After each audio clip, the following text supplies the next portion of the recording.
Hello, everyone. Welcome to our lovely cast here for Silence of Shadows, Vampire the Masquerade. Well, you know, maybe it might be lovely, or maybe Ava's just putting on an awe. Who knows? Either way, I'm sold, Maggie. Oh, yeah, there you go. Thank you. So if you haven't been tuning in, you know, definitely come join us, and hopefully you'll enjoy it. And of course, if you're returning to watch us, we hope that you are excited to find out what happens next, especially now that we have Mr. Jackson on the Primogen Council. This will be exciting. Ooh. So with that, I'm going to go through our announcements very quickly so that you can get straight to the action. First and foremost, we want to extend a huge thank you to our supporter today, Kirby. Thank you so much, Kirby. Let's get some roll loves in chat for Kirby. Thank you, Kirby, for supporting today's episode. You too can support an episode by becoming a legend tier on our Patreon, patreon.com/rollforward. I'll talk a little bit more about that momentarily. And of course, we have some other goodies up on our Patreon, Fair Meadow Map and the Sword of Kiv. We have a lot of folks interested in checking those goodies out, so definitely check them out before our next episode, because you can follow along with us, and as well as seeing all of the stats for the things. And got a bigger announcement. For those of you who have been very interested in our Mass Effect show, we have another Mass Effect show coming. With the end of Mass Effect CSEC, we have a new show. I'm not going to give you exactly the name, but we will have Mark Meir returning, as well as Tyler Scheid, aka Apocalypto 12. But with them is two new cast members. We will have Katie Play, as well as Bunny at Winged Lioness. So definitely go shout out and give them all love. We'll be posting some posts on our social media as well. We're excited to have a season 2 of Mass Effect. And we hope that you are as well. Now, that's not to say that's all we have. We've got a lot of other shows coming to you on Roll For It. So if you're interested, definitely follow us here on our Twitch as well as on YouTube, and you get access to our Discord, as well as access to some cool emotes. Beyond that, if you are a Twitch subscriber, you get to access VODs in advance instead of having to wait for them to show up on YouTube. But if you have to wait, it's not too long a wait. We usually get them up on our YouTube channel within 24 hours, so you don't have to wait too long. And of course, you can become a patron over at our Patreon, patreon.com/rollfort. We do a ton of goodies, from player tier to GM goodies, as well as MP3s if you're interested in just downloading them and, following along, on your car rides or whatever that might be. Although I don't think a lot of us are commuting these days. Or maybe you listen to it in the background while you're working. Whatever your jam is. And then, of course, we have Hero Tier, which you can name NPCs and creatures and whatnot in the world. I know Mathis has named a few as well.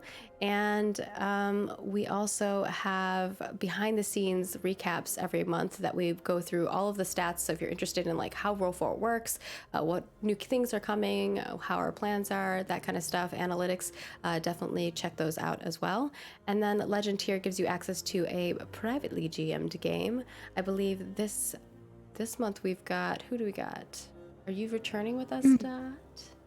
I'm here in February. Well, I'm doing January, but we're having to play in February. My cat was sick this weekend. So. Yeah, and Sagittag is also joining. Yep. So we have a new set of folks for February, but yes. So you get privately GM'd games with the lovely cast members. It always swaps up every month, so it's not always the same cast members. And then, if you're deity tier, you get access to a crazy video from me, E, and Bentham, and I don't know.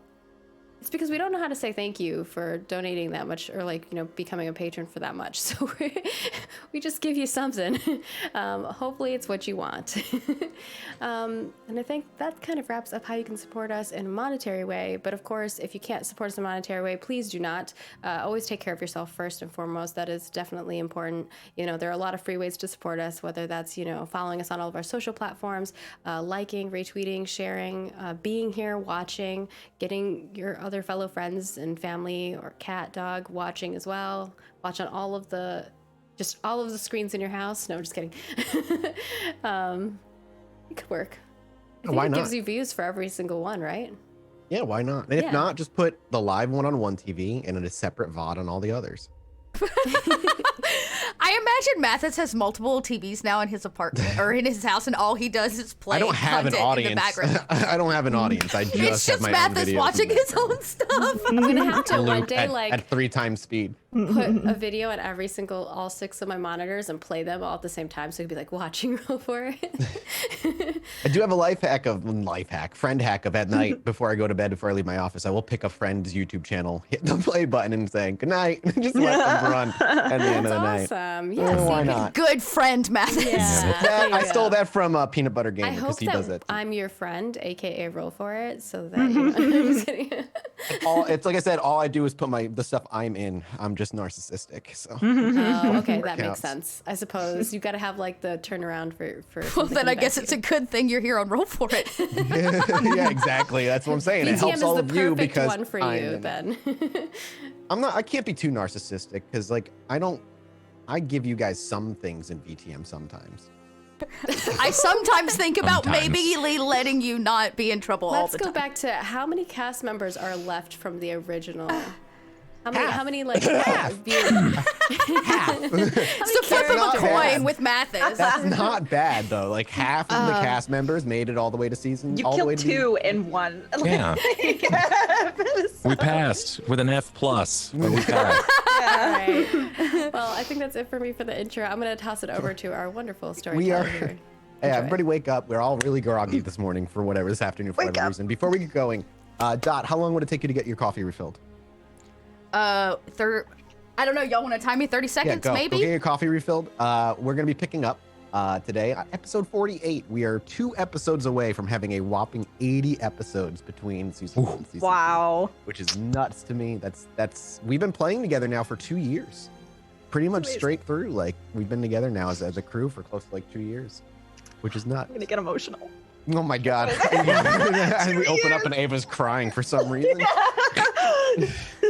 But I'm proud to see where these characters have come. I think we talked about it between last week and this week a bunch. Yep. It's just like last week was like a showcase in character growth, so it was really wonderful to see. So I'm excited to see what episode 48 brings for us. So now that Dot is back, welcome back. We'll pick up Woo! on this particular evening as the camera fades in. We're actually picking up the night after Elysium happened. So could I get a rouse check from all of our dear kindred on this evening? Shit. Oh shit. Yeah, I should probably eat. Okay. Okay, Ollie gets a little hungrier. Ava is fine. Hungry. What are you at? I am at 3 hunger. Okay, I'm you're gonna at want to. two. I feel like Ollie is always yeah. hungry. Yeah, at what? Always. Last week you were at 3 hunger. I'm Yeah, pretty sure. Ollie is always hungry. It's because you know, no big deal. Gave that woman your blood. It's fine. It's, yeah, that's going to be happening a lot more often, I think, as well. Oh my God. That's who Ollie is. You can't have the good with the bad, okay? It's But fine. you get it. Oh, It's you're just gonna have fine. so many ghouls running around, man. It's so dangerous. Better than having a Like bunch I of said, not people. They're everybody not might gonna make it know. to season 3. Is all I'm saying. No. Oh, listen. Of all the people on this squad, Ollie has the highest rate of survival at this point. true. They play Ollie- a fucking Ollie- lofty game. Ollie is the. It's interesting to watch Ollie try and save an addict by making them an addict of something even worse. It's like it's bizarre. It's So- very bizarre. They were gonna die, right? Like Oh, it's very possible. in It's those very extreme possible. withdrawal symptoms, people's bodies can't kick that, so they It's will possible. likely die. She would have had to make some rolls, certainly. It's very possible. I'm not saying you're making a bad choice. It's very Ollie, and I love it to death. It is Ollie has a True heart of character, man. gold and just doesn't. He doesn't want people to die, Nope. and he would sacrifice himself for somebody he thinks is better than him, and that's really where I think Ollie is a crux of a character lies, which is why I love him so much. Fucking So as this- Ollie. As the camera fades in, we're actually looking at the inside of the movie theater. Ollie, would you have liked to feed before we got in? Would you have liked to make a hunting roll on your domain against difficulty just to kick the itch before you walk into the movie theater?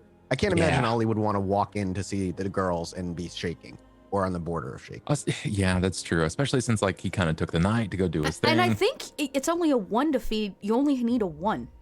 Is it a 1 in your? Two. I thought it was a 2. I think it's we have 5 against a 6, right? Isn't that how it works? It's 6 I naturally can't- defeated any territory when it's owned, and then I you have think to have so. a 5. What is I'd it?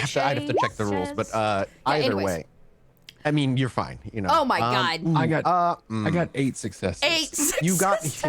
Yeah, but you messy critical.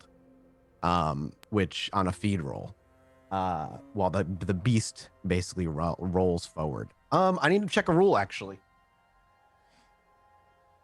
I can't remember if you need to roll to resist draining them.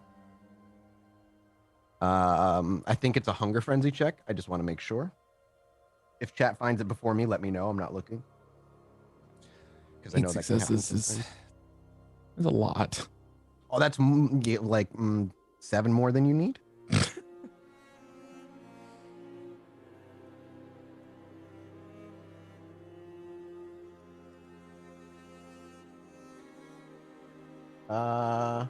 Oh yeah, that's check. Before we go, you could technically use a willpower and re-roll the top 10. Oh, could I? Yes, you can re-roll any of your die. When you use a willpower, when you re-roll 3 dies, it's 3 dies. So if you'd like to re-roll your 10, you actually could. Is it up to 3 die or just 1? Shit, these are specifics we actually have Yeah, never I don't, asked. because I thought it was like you could re-roll up to 3. You might be right. It might 3. be up to 3. Up to 3, depending Up to upon. 3. So then you can Sure, literally I got just it. pick the 1 and re-roll it. There we Okay, go. and so you turn it into, instead of critting, you simply succeed. And in doing so, you can feed Thanks, down chat. to one hunger, and this person will be a little rough, but as Ollie, I typically imagine, does, especially if he has to do what he dislikes doing, which is feed out away from, outside of his bar and feed on somebody kind of wandering the streets.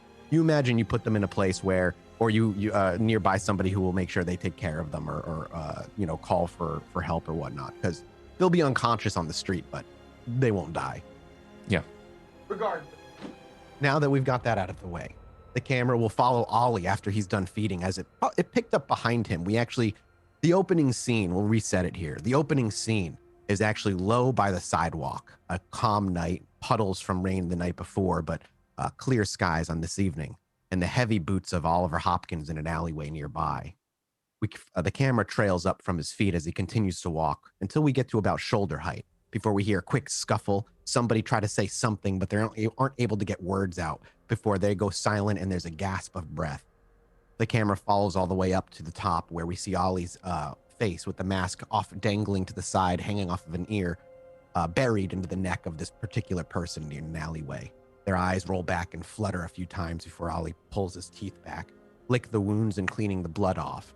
And then we see him get lifted up, carried in a fireman type way, and brought somewhere, not in so far in a back dark alley, but where somebody might catch eyes on him and take care of him. Then Ollie ripples from existence and his footsteps go silent. The camera then picks up in front of the movie theater as a door opens up from nobody, and it follows him in. And as the door shuts behind him, Ollie ripples into existence in front of Ava and Dakota, who recently arrived at the movie theater as well. A reminder that the night prior was Elysium, and all of the meetings and discussions that you had with Jackson prior to that at his particular steakhouse restaurant, followed by the IT shop afterward. Ollie, as you come, like I said, the camera will kind of pull away from Ollie as he ripples into existence, encompassing the whole room, and now we can see everybody much clearer. How's everybody looking? Ava's looking pretty happy. Actually, she's smiling. She's doing well. All smiles on Ava's side. She's always beautiful and always looks happy, but Ollie knows exuberance in Ava's face as you're around her quite often. And what about Dakota? What is she doing when Ollie steps in? I imagine she's leaning against like whatever the concession or ticket booth is on the interior of this lobby. Mm-hmm. And she just looks at the both of them and she goes, "Well, at least we weren't the ones in trouble."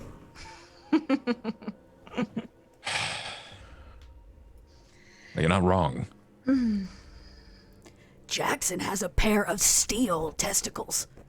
That man walked right up on stage without Bella's permission in front of everyone. That was certainly one of the more entertaining Elysiums to watch when we're not on the side of the stage. I don't think you had anything to lose, though. heard what he said. DeBella. In between the yelling.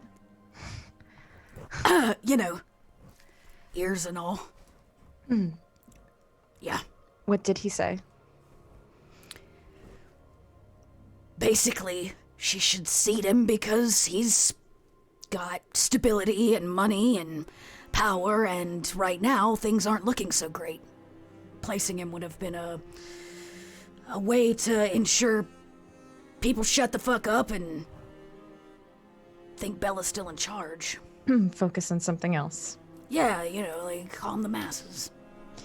Well, he's not wrong, and And I it imagine works. Yeah. And the Malkavian seat is still open. Sure that- Seat? Yeah, that is kind of... Dakota, you all would have known. I think we even talked about it a little bit in season 1, right in the beginning. It's very unusual for a Primogen seat to be occupied by two. So usually it's just a seat. I see, yeah. Yes, I wonder who will be seated for the Malkavian. The only Malkavian I've ever met is naked and lives in a junkyard. Yeah. Yeah, not many Well, that I know of. there was that one that you pulled the eyeballs out of. I did that? Eyeballs out of. Yeah. Remember the Zach Sire? Oh, right. I almost forgot about that one. Oh God, I will never forget Dakota doing that. I was so ready for like an interrogation scene, and Dakota's like, I rip his eyes out. And I'm like, or not. I guess not. Yeah.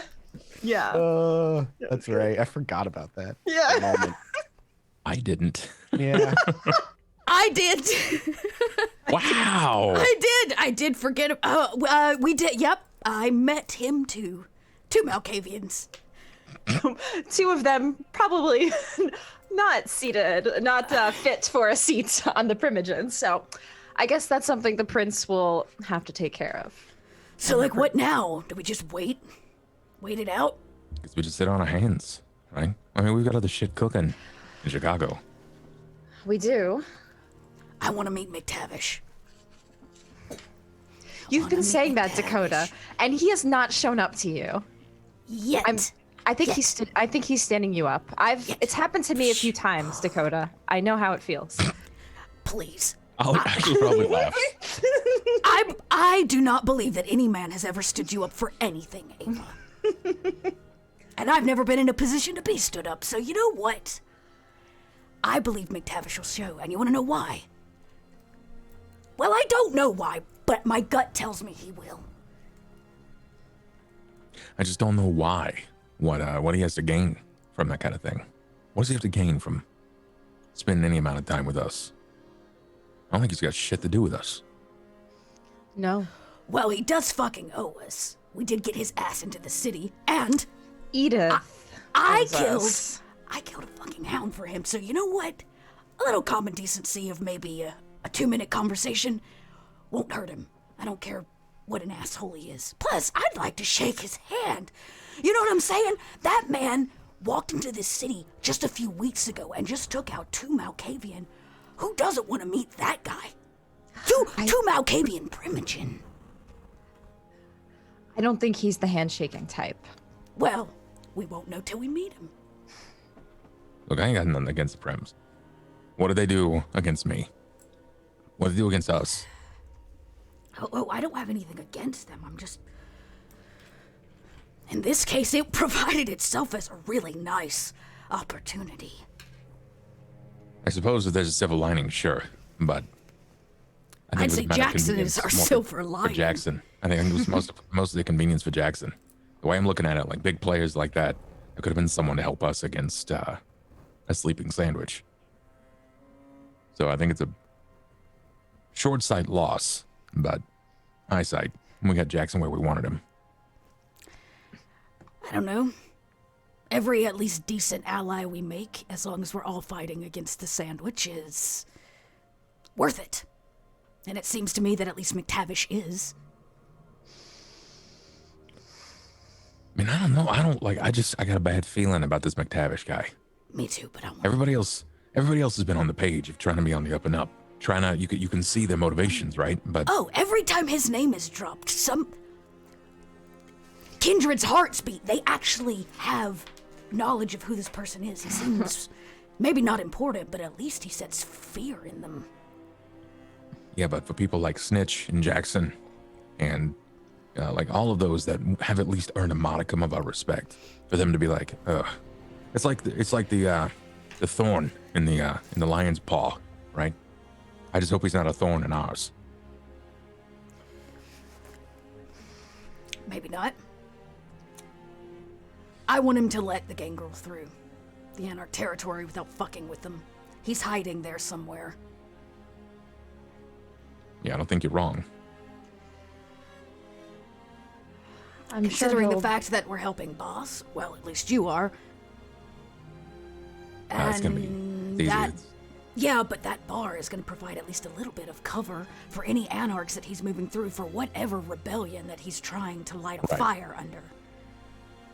We're actually helping him in multiple ways and have. So in my opinion, the common courtesy of letting the gangrel through his territory into our trained yard is minimal. Well, I'm No, sure no. he'll show his face when he wants to. You've sent your. Oh, I'm planning on it. I'm worried. Are you planning on looking for him? No. Well, I asked Edith when she saw him next to let him know I'd like to meet him. Well, Trust me, he's at least got to be curious. Yeah, I don't think you're wrong.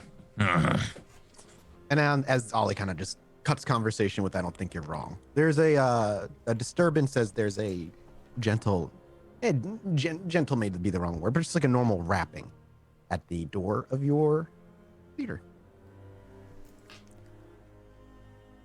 Were you expecting? You said the back of the theater? No, front door. Okay, front door. Expecting company? Nope. not tonight. I stroll over to the door. You open it. Yep. Put my boot next to it. You creak the door open slightly, a little weary, obviously, as last night's activities were a bit bombastic, and you're not entirely sure of what rumors may have flown elsewhere. And as you peer out there, peering back at you with her beautiful green eyes and short blonde hair, is Rhonda. I swing the door open wide. Rhonda. Good evening, Miss Rain. Here actually for only one of you. And she peers past you. Is Miss Course. Heloise here? Right. This way. She actually was like, I can wait outside. Great. The prince would like to meet with her. Ava! Ava's like behind you, 10 feet away. I'm right here. I heard. Thank you, Dakota. She's like, you have 5 minutes to gather your things. I'll be outside. And she steps away and she just lets the door shut. I close the door and look at the two of them. What's Prince? awareness, all three of you? Oh God. Oh, no, no, don't tell I don't want to go alone. You had a good week last week, everybody. You had a No! very good week last week. I don't. Two successes. 2 successes, 3 successes, I only got one. 1 success. Ava's the only one who actually picks up on this. As she's sitting, as the door literally shuts and you turn to the other two, like, maybe like ready to say something, just as Ava's about to say something or Dakota's about to say something, you're cut short by a slightly muffled, distanced, vibrating sound. As you take a minute, like, what the hell is that? You realize it's your phone. Oh shit. The phone. I So you run over to the phone and look at it, and Yeah. like before, it is an unknown. It says unknown. Well, answer it, Ava. why does this have to happen right before I'm about to leave with the prince? This is just really stressing me out right now. I will answer the phone and not say You anything. I was say, what do you do? So we see Ava flip the phone I just flip open, it up and you just and put it bring on to your- speaker. you put it on speaker and just hold it Yeah. for a little bit. All you can hear on the other side is a deep breath, just a breathing. No voice yet. After a few seconds, you then hear a voice come through. I don't hear any more ringing, so I assume you've answered. Can I get a wits awareness on this one to recognize the voice? Come on. Roll something good. All three of you. Okay. I got a 10, but no, 2. Ollie, you get a plus. Another Actually, one. Dakota and Ollie can get a +1 on this. Ollie, Dakota, roll one +1. I didn't roll really great. Ava, not so much. 3. Nah, 1. You recognize that voice, Ollie. It's your son. Motherfucker! Of course it is. Just Chip off the all old block. extremities right now. After he says, Explicitives. I assume you've answered, he rattles off an address and then hangs up. I look at Ollie. I look at Well, Ava. I'm saying he rattles off an address and then says, come alone, and hangs up. Sorry, I should have specified. To me? Yes, to you.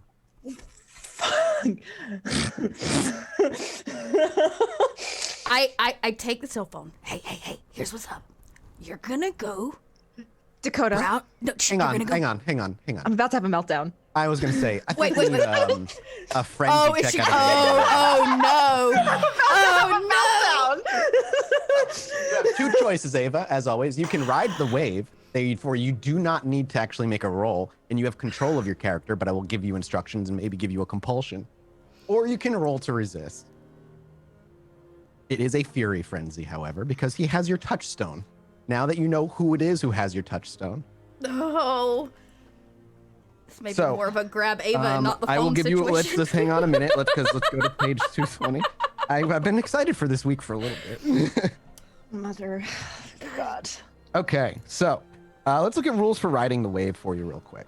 So, a vampire can also choose to ride the wave, intentionally succumbing to the frenzy without making a test. This act follows the usual frenzy rules, so the storyteller should let the player play out the frenzy themselves, such as choosing who they feed on first rather than having the storyteller control. So you still will act out your frenzy, fury frenzy, Rowan has to die, but you will get to have control over it, or you can roll to resist, and if you fail, I control, but if you win, then you just don't frenzy at all. You are looking at a difficulty of 3. I'm thinking. I think it's humanity plus 1/3 willpower is your pool. I'm thinking I'm going to try to resist. Okay. Well, Rhonda is outside, so that might be a good idea. Yeah. Okay. So I have to roll a frenzy check. With my willpower. Come on, Ava. Is it Sorry. 1/3 humanity plus willpower? My apologies. Yeah. I think that the modifiers are not correct here. One sec. So frenzy, willpower, okay. Yeah. Oh, Ava. Ooh, just Yeah, Ava. 3. For a moment, Ava, as you hear the phone, the voice over the phone, the address telling you to come alone and to hang up. It's again not like Ollie or Dakota when you feel your beast rise. It's almost as though you can feel like the hairs on the back of your neck ripple upward like a cat. Your posture changes slightly. You become more stiff, more rigid. You embody and embrace the weaponry that is your beauty when your beast urges to push you in the back of your own mind and take your body for itself. And you even think about it for half a second as you can feel the rush of your own kindred blood running through your veins, your own beast rushing up through your caged stomach and trying to embody you. But you clench your fist as you click the phone down. You bring the phone by your thigh. You look up at the clock, and you realize you have 4 minutes to make a decision, but you won't be losing yourself tonight.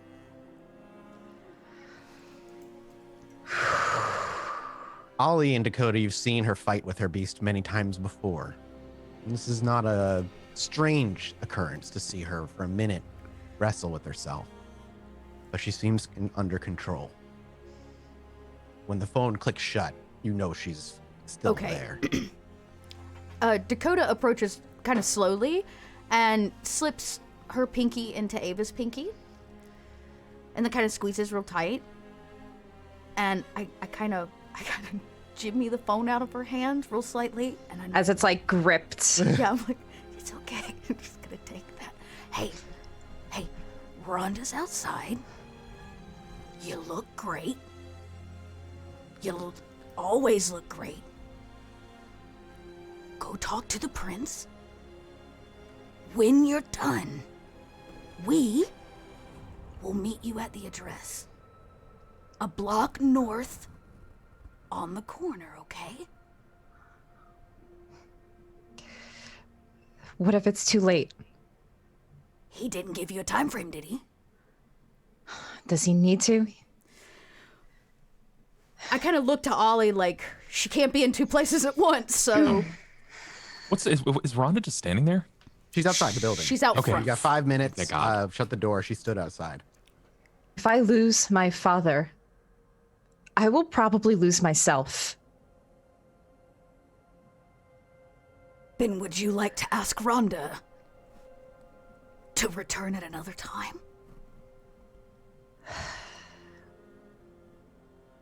No. You two go. We will meet you there. Your father won't die tonight.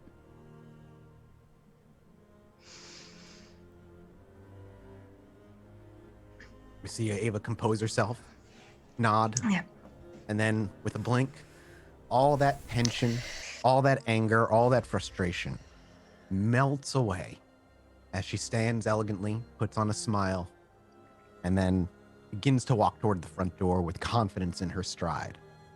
The door swings open, and as you swing open, you hear Rhonda's voice, Ollie, and Dakota on the other side, pleasantly greeting Ava and ushering her this way to the nearby vehicle that has been running for a few minutes. Ava, you're brought into the limousine as Rhonda shuts the door by you, and then she walks to the other side and joins you in the back. The door shuts and the wheels roll off, but the camera lingers by the movie theater as we watch the limo roll away, as it spins back to Dakota and Ollie, back into the movie theater, with the two of them watching as the limo pulls off, and then them two turn to each other. Well, that wasn't good. It wasn't good at all.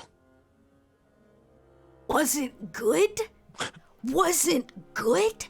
Your son has taken Ava's father hostage. Wasn't good.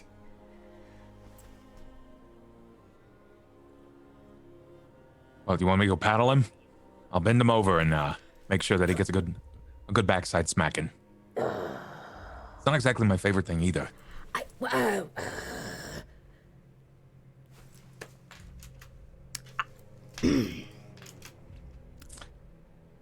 have Just to gotta ask go a alone, question. right? I have to ask a question as a storyteller real quick. One that's gonna I'm pushing to jog a memory real quick to make sure we don't pass an opportunity that you might take if you remembered. You now at the very least know where Rowan is right now. You don't know how many people he's got. You don't know if he's alone. But the reason that's important is because you had discussions about putting him and the fake Rowan in the same room together. Yeah.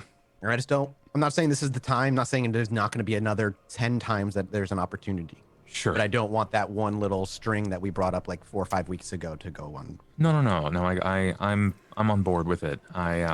Well, no, I'm gonna go back into the world, back into role play as we kind of pull back away from that WandaVision-esque TV. To ripple. answer a question that's in chat, no.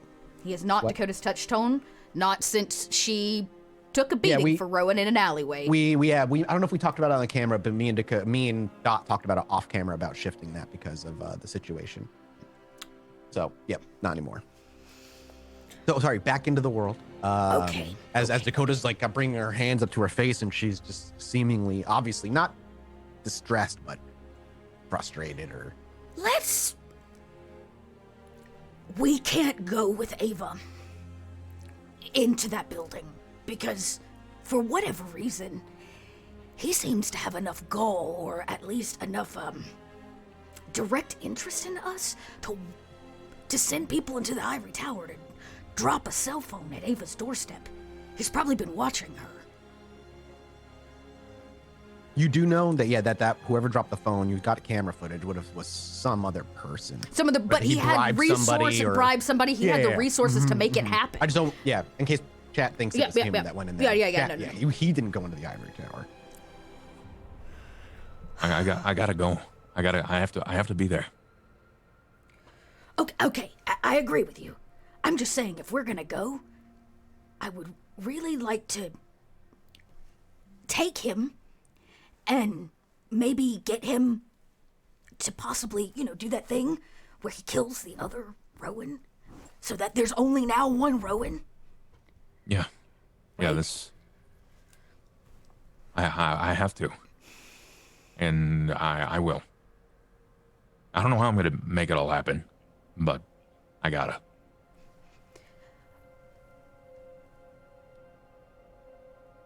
What are you gonna do? I don't know. I don't think that I can stare at his fucking face without losing my shit. So I don't know yet. Because the fact that he has taken...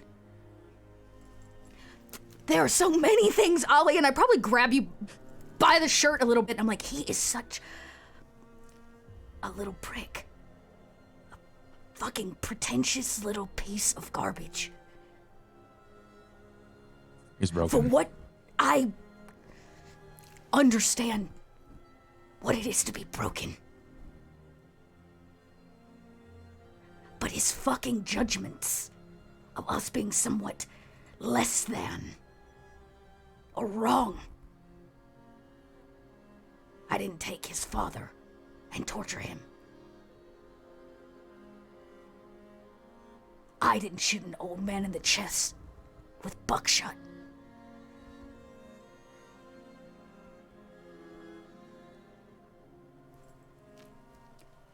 I am there as backup. When you go in with Ava to get her father, Rowan is coming with us. Please.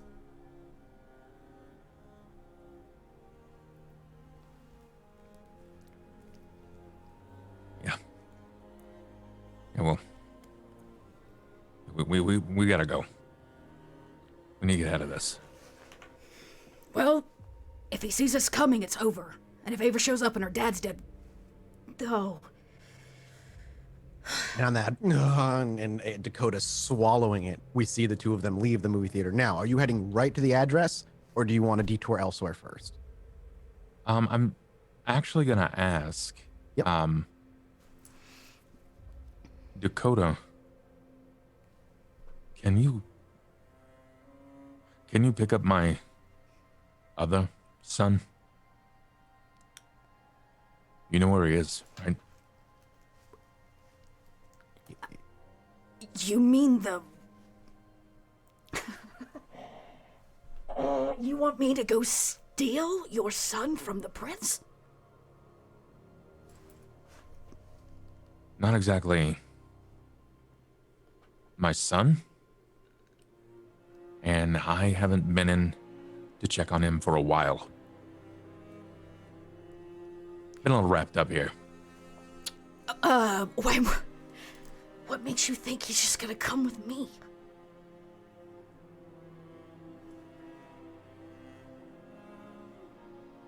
Can you at least get eyes on him? Or Yes, do you want to... Nope, I will find him. Oh, this is so bad. I will find him and figure out a way to bring him back. Here. I just know that you and I both know that if Rowan sees you, then he's gonna know that Rowan knows that she's not going alone. Rowan knows that I can't let her go alone. He's expecting me to be there. And Mathis's face is telling me that's accurate. Well, first of all, that's metaing, first of all. I'm just enjoying this absolute torture happening between the two of you right now. To watch fucking Ollie try and reason his way out of this and watch Dakota just unravel. It's nice. Can I tell you something? Yes. Anything.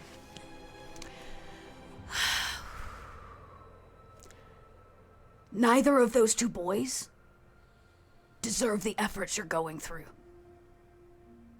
And I pat him on the chest. I'll meet you back here at the end of the night with your other son. And Dakota leaves. Yep. Now, off on a skateboard. As we hear the skateboard clatter on the concrete outside the building and you roll off, what is Dakota's plan? You know where he lives. I don't have one. Can I pass? Can I hold my turn? I don't have one. That's totally fine. I think she's just she's like skateboarding as fast as she can towards the neighborhood. She has no plan at the moment. This is my favorite because we're going to see the actual gang roll in action here. Yeah, we're going to see a gang girl trying to kidnap. Because, okay, so you are well aware, well, just a refresher for the viewers as well. The other Rowan, the fake Rowan, or partial soul of Rowan, however you want to look at him, is currently residing within the Royal Forest, which is the exclusive feeding ground for the prince and whoever she deems is worthy of feeding there. It's a giant suburban area and whatnot, and he has been living with his this family that is, under his own knowledge, adopted him, and he's been living his own life. He's of college age now, getting ready to go off to college, and that's kind of where he's at. So he's like super normal, right? Like, yes, he's like horrendously, like last time Ollie looked at him, he was like button up shirt and khakis, like incredibly like. Oh God. Yeah. Okay. So. Okay. Well, he's Well, so that's where Dakota's rolling off to. Ollie's heading over to the address. So instead, the camera will do like kind of a hard wipe jump or what have you over to the ivory tower. The limo pulls up to the front. Rhonda had a wonderfully pleasant conversation with you, talking about the baby chorus performance at the club, and doesn't really talk about the Elysium the night before last night remotely, like not even doesn't bring it up at all. But all very pleasant conversation. As you arrive, she steps out of the limousine. Do you let yourself out, or do you let her walk over to let you out? I'm actually curious. Ava would let herself out. She likes Rhonda. She's not gonna... Rhonda walks over, is like prepped to let you open the door for you, but you've opened it for yourself at that point, striding out. What color dress are we wearing this evening? Let's go with blue. Ooh, Ventrue blue. Or it's a rich royal blue. Okay, yeah. Beautiful. A Ventrue blue. Very interesting. As you walk in, Rhonda kind of says goodbye from you to you. She's got things to take care of tonight and just ensures that you arrive at the ivory tower on schedule. And on this particular night, as you walk into the glass sliding doors, the building is actually rather busy this evening, surprisingly so. I mean, you've seen the ivory tower busy at night, but there's a lot of bodies moving through here, and you're not entirely sure how many are kindred and how many are kind, and if they're all here for similar purposes and whatnot. I mean, last night's Elysium was rather busy, and it seems that the ripples of that are in effect in full swing here in the ivory tower. As you push through a small crowd up to the front desk, there's Katie, smiling and on the phone. As you wave at her, she ignores you and continues talking. And as she finishes up the conversation, a good 5 minutes later, she hangs up and she looks up to you and she's like, "Oh, you still need to speak with me? I thought you had an appointment with the prince at the top floor. Or an appointment with Miss Bella at the top floor." I do. I was just saying hi, Katie. It's good to see you. When you say her name, she gives you the most for you. She's mortal at or ghoul, something along those lines. So when you see a fake smile, you're so used to fake smiles from Toreador, it's so easy to pick up off of a mortal. You just watch her, she's just like, and she points behind her and have a great night. You too. As Ava confidently strolls by with the long strides, and eventually you hit one of the elevators and hit to the 50th floor. The numbers rise slowly as we watch Ava rising. Now in this moment, do we see Ava alone in this elevator change posture? Do we see her kind of like to herself, like, or anything? Or does she stay calm, poised, and stoic the whole ride up? She's a little nervous. You can probably sense it. Prince seems to always catch Ava on her bad nights, and this is one of them. So she's gonna try to, try to keep that in, but keep the confidence high despite the internal nervousness. So we see her stay that way. I mean, Ava can feel any number of ways on the inside. The gift of the Toreador and her social abilities is simply you can appear however you so wish to appear to those who lay eyes on you. And so you stay confident. And as the elevator rises to that 50th floor and eventually the doors roll open, you're greeted with a familiar sight, a bigger room now on the 50th floor, the giant glass walls that line the entire north side of the building that give you a beautiful scene of Chicago and its skyline. And she is having brief conversation, it seems, with another figure in here. You walk in, and on the outside, there's, of course, private security. There's always private security on this floor. But on the inside, much like always, unless there's some sort of large business being tended to here, there's no security in here. It's just her and somebody else. A figure that you have actually never seen before. As you take a look at him, he wears a light blue suit, much like your dress color, but a little bit lighter in color, a golden tie, and a white shirt. His pants match his suit colors, and he has black shoes that look, his dress shoes look shined and brand new. He has short blonde hair, crystal blue eyes as he gazes over and sees you and gives you a brief smile for a moment, and then goes back to speaking to Bella for whatever purposes they seem to be speaking. As you get within earshot, you will only catch the goodbyes as he turns and leaves and walks around the large desk that she has here in this office, surrounded by gorgeous works of art now. As you see, this office building has been finished in its construction on the interior, and she has all kinds of gorgeous medieval art pieces, whether they're real or they're replicas. You're not entirely sure just by looking at them, but if Ava were to spend 5 minutes kind of studying this stuff, Ava could figure it out. But he walks by and he gives you a nice smile, and he stops for a moment, and he as he's about to walk by, he stops and he actually faces you. He's like, I was about to be rather rude. I apologize. If you have a meeting with the prince, then you must be somebody of import. And he reaches out his hand. Ava Heloise. You may, and he says, you can just call me, with the rest to do, son. And he gives you a kiss to your knuckles. And he smiles. My apologies, Miss Bella, but seeing one of your own clan is impossible to ignore. Have a good night. And then he looks to you and he smiles and he gives you a gentle nod and he leaves. As he leaves, the door shuts. And Bella then kind of turns to you with a pleasant smile. She sits down at her chair at the front desk that's just ornate and gorgeous with a deep green embroidery to it. And as she crosses her legs in her deep red dress and reaches forward for a clean glass, or rather an untouched glass of what you imagine is Vitae, she tips it to her lips and takes a sip, and then gestures for you to sit down. Ava will have a seat. She smiles as you sit down, and then just kind of stares at you silently. Ava will sit, look at her, and smile back, but you could see like the awkward tension for a few seconds there as she's like smiling, waiting for the prince to say something, and just kind of unsure what she's about to say if she does. There's that awkward silence then for a few seconds. She has a small grin on, and I'm assuming Ava in kind has a pleasant grin on. And I almost imagine it's kind of a weird comparison, but this is the scene that keeps popping into my head. Does anybody here watch The Office? American, Janet. Yes. Yeah. When Janet thinks Pam is like sleeping with Michael? It's like that kind of uneasy tension between the two of you, just like sitting there staring at each other, and she's just giving you the smile like she knows something, and Ava's smiling in this way of just like, I don't know what you're talking about, or I don't know why I'm here. And that does simmer for a while. Would Ava break it, or would she be patient? I'm curious. Eventually she would say, my prince. Miss Heloise, it's thank you for accepting my invitation on such short notice. Of course, for you always. When you say that, she her smile widens a little bit further, and she tips the drink up to the glass to her lips. Can we get a wits insight from you? Okay, let's see what we get. What's insight? Oh. She's always offered you a glass. Never once has it ever failed that you've met with Bella where she hasn't offered you a glass. Interesting. Drinks alone.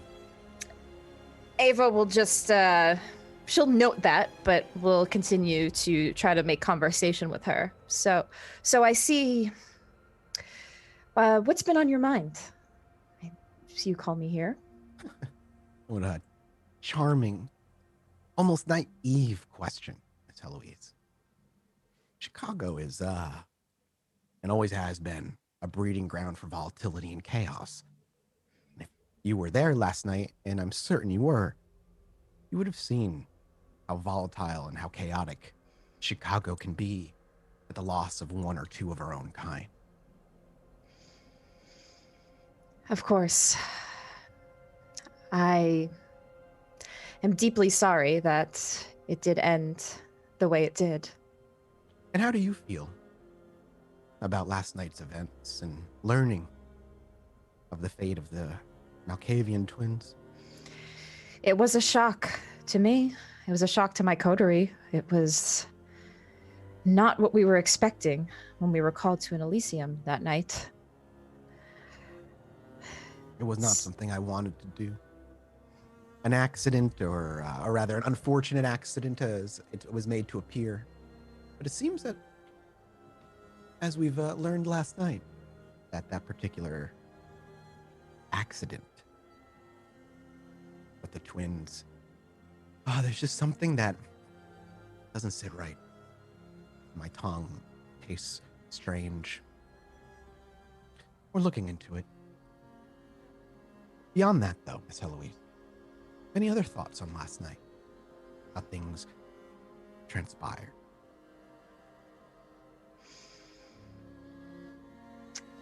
Let me answer that for you.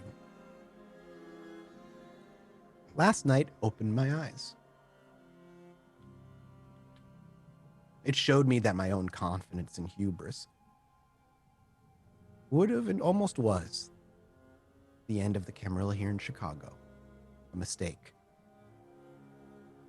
While I'm not particularly fond of Mr. Jackson, he made a good point, and his assets can't be denied. But perhaps my acceptance of the Primogen Council as it was and as it was inherited was a mistake. Maxwell, while he ruled Chicago, was liked, kind, trusted. I was a fool to think his council would take that loyalty and transfer it to me.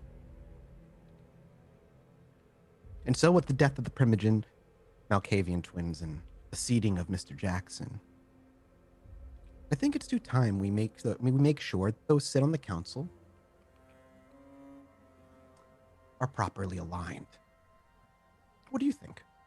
And she brings the glass of wine back to her lips. I would absolutely agree with that. I see no other way. The gentleman that I was speaking with here, by the name of Sun. Sun, yes. He's a Malkavian. I had a feeling. Oh, did you? Have you met him before? He didn't seem to recognize you. No, I haven't met him. His bright blue eyes reminded me of Zach. Well, Zach was supposed to be one of them, was he not? Perhaps it runs in their clan. It's hard to know. Regardless, he and I have been on speaking for many months now. But with the opening of the Primogen seat on the Malkavian clan, should he decide to present himself to the council, I would approve of this appointment. He's strong, understands his role, what needs to be done to ensure Chicago's safety, and moreover, him and I have been working together for some time. I feel all seats need to ensure a sense of security for the council, the Camarilla.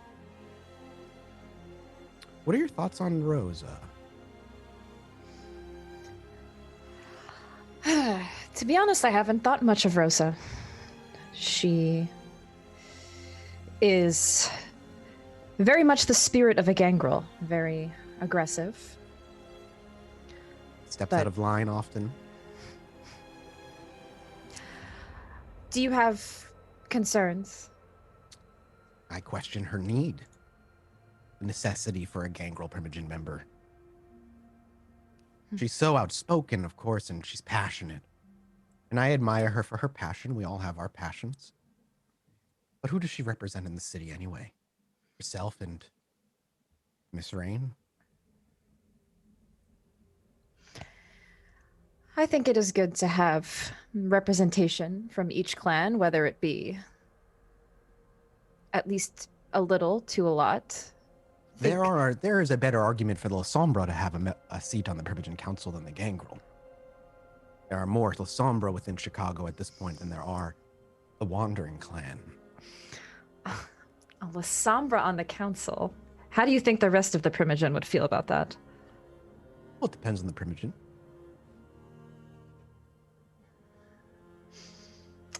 Interesting. So, is that something that you are thinking of doing?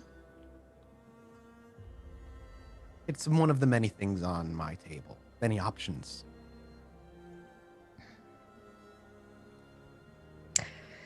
Well, I think that maybe this is coming from my own experiences. I think having a gangrel is still important for the city. If you push them out, we might lose all gangrel representation. I would never push them from the city. But removing one. No, not removing them in return. Removing from Chicago, just removing them from the council. The ministry don't have representation on the council, and they have their own here in Chicago.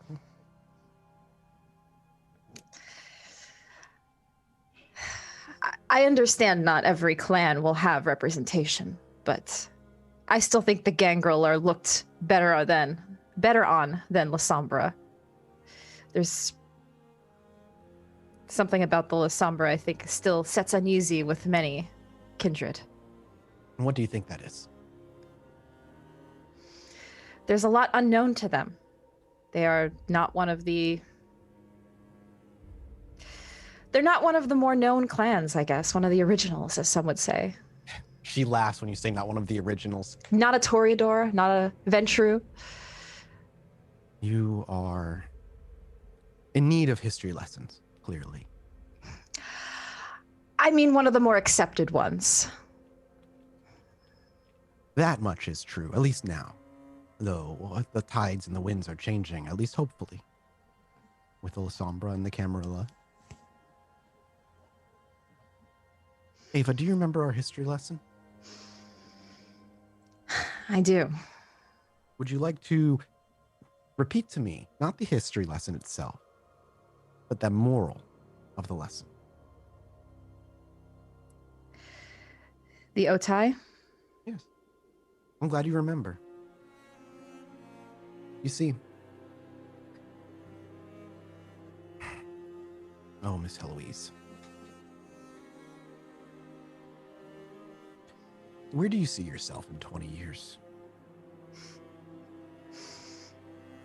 Hopefully still here in Chicago. Say Serving. hopefully. Still serving the Camarilla, as always. Good. That's what we'd like to hear. Now answer truthfully. Where would you, Ava, like to be in 20 years?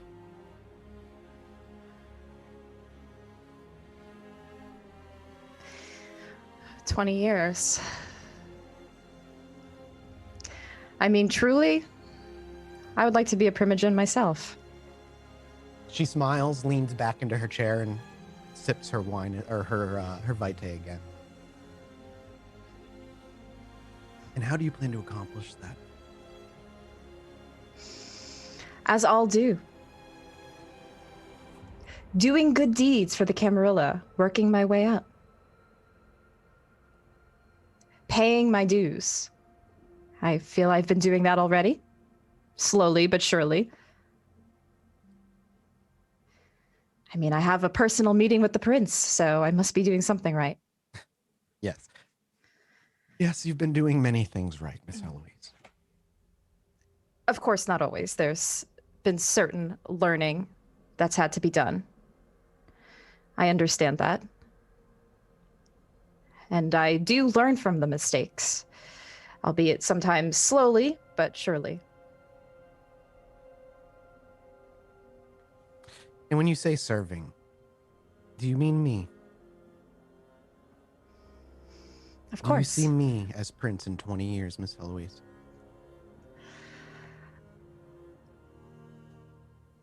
If Chicago remains the way it does, then yes.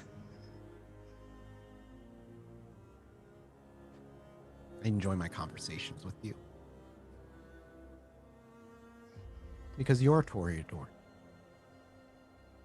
Everything you give me is surrounded in roses. The words you speak, the way you phrase things, so sweet, easy to swallow. Spoonful and sugar and all that. Oh, Ava, I see better things for you. But I am concerned for you. What are your concerns? Your purpose.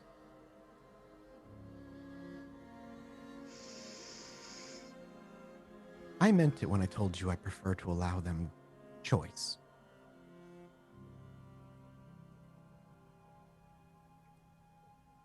Saito's decisions were his own. Understand that. Much like yours were. Camille's decisions were her own. And somewhere along the line, they changed their minds. I'm concerned for you, Ava, because we've had such beautiful discussions. Talks of futures grand, hopeful.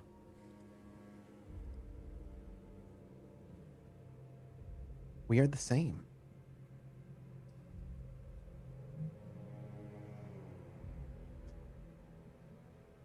Did you choose this life? I did not. Who made the decision for you? Technically, my brother. And where is he now? He's gone. Long gone.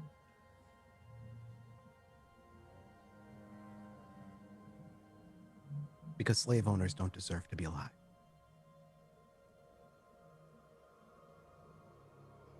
I did not have a choice either.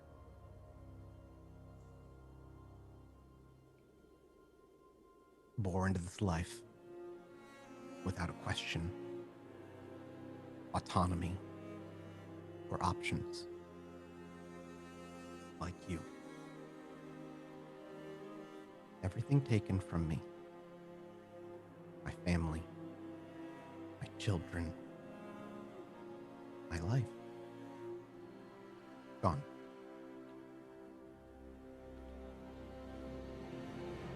Because the whim of a man who saw beauty in my actions decided that I was worth keeping around for an eternity.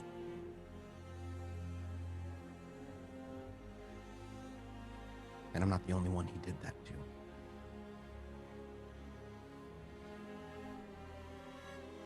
Options taken from all of us. Not many of them are around anymore because of his choices ruining their lives. Tell me, does that sound like a man that deserves to continue to exist? Someone who rips decisions from the palms of his children's hands? Out of his own boor curiosity?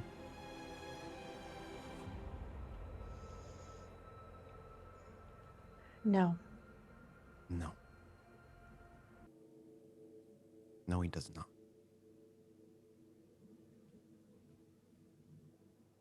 He deserves justice. To feel that indecision ripped from him, too. To know safety and then to lose it because somebody else felt like it. Where is he now? It matters not. Not now. But Miss Heloise, I understand you better than you think.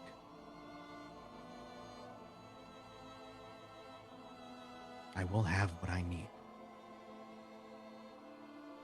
You could have such grander visions. But if you get in my way, not only will I not gift you them, but I'll make sure you and everybody you know is never in anyone's way ever again.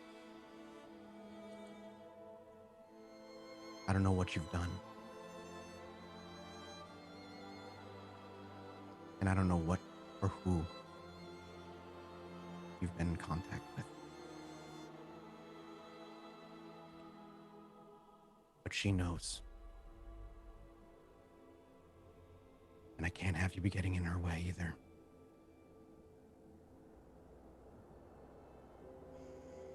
Choice was ripped from us. Let me have my justice.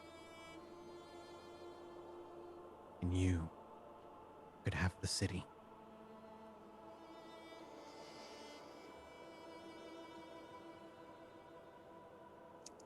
So I am to become you. After all this, when she gets what she wants? I'm afraid I don't understand what you're saying. What's to happen to us? Is my question. If all goes according to plan,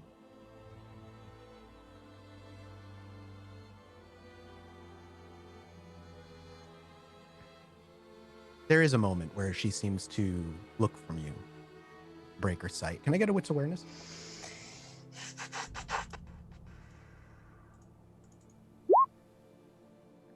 Three. You don't notice it. She looks back to you after a few seconds.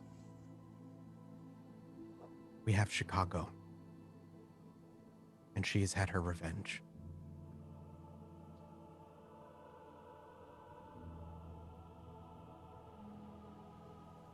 We have Chicago.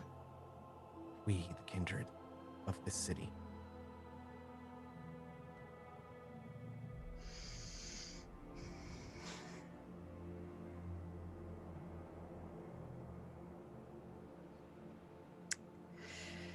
Mr. Vitale has taken a liking to you.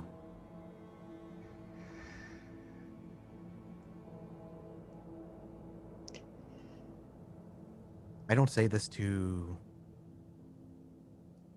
boost your ego or make you feel good about yourself. It is important to understand why I give you another chance. He sees something in you.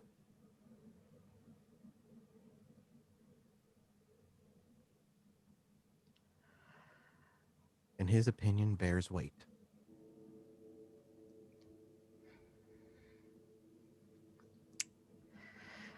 I see. I don't want history to repeat itself.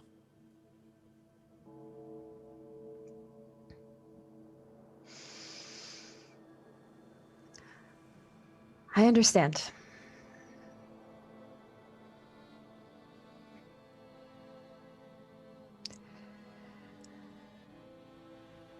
We are still on the same page here.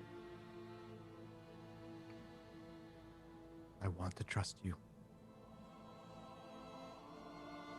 She tilts her glass back and finishes the vitae before she stands up.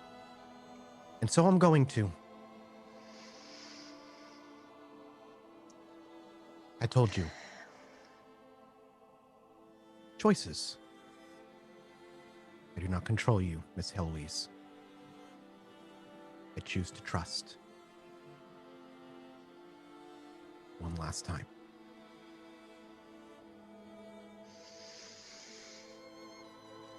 And I thank you for that. You are a doll. Well, what's awareness?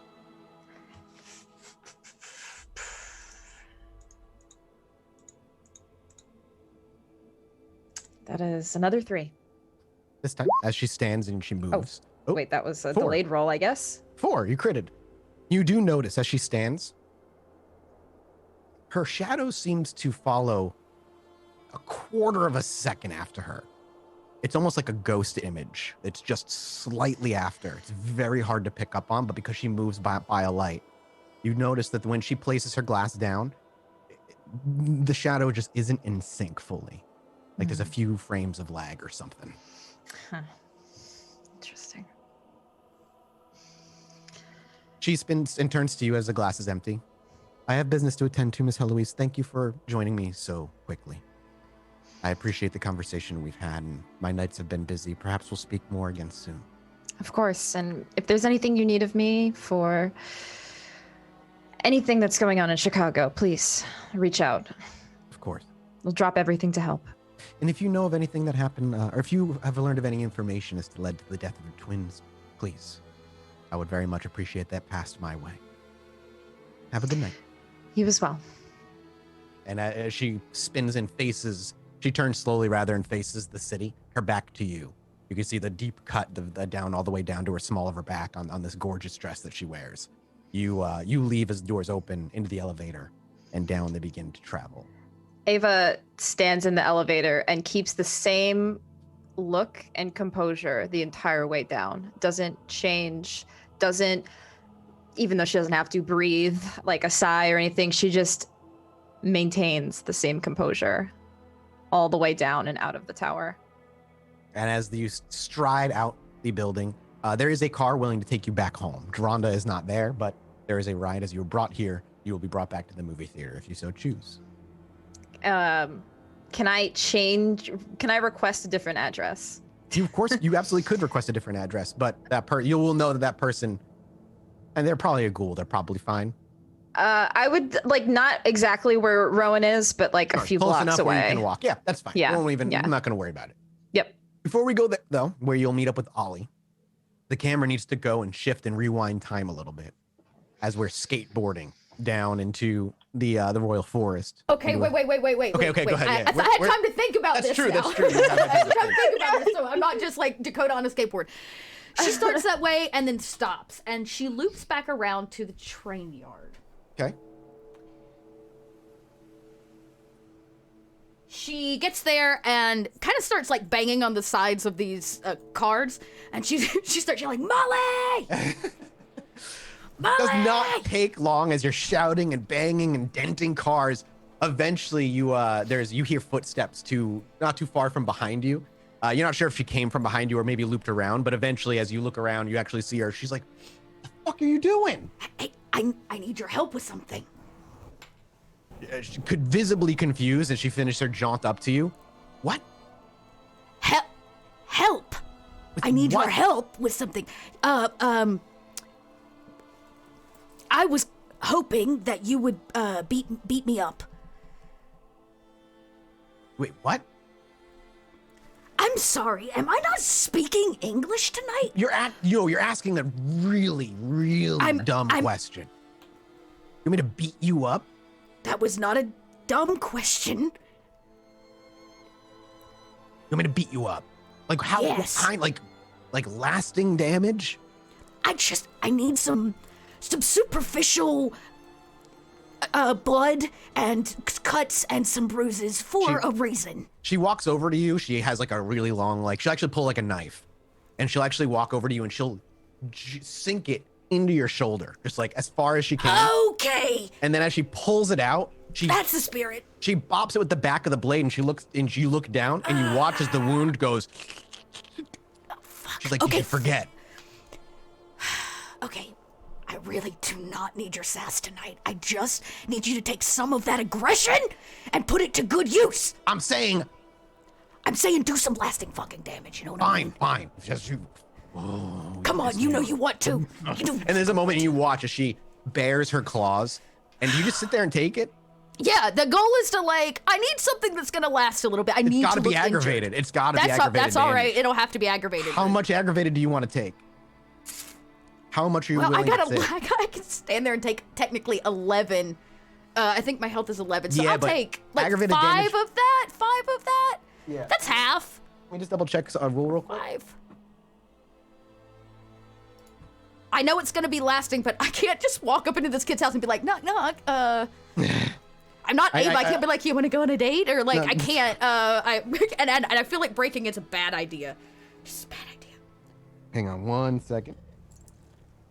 Alrighty.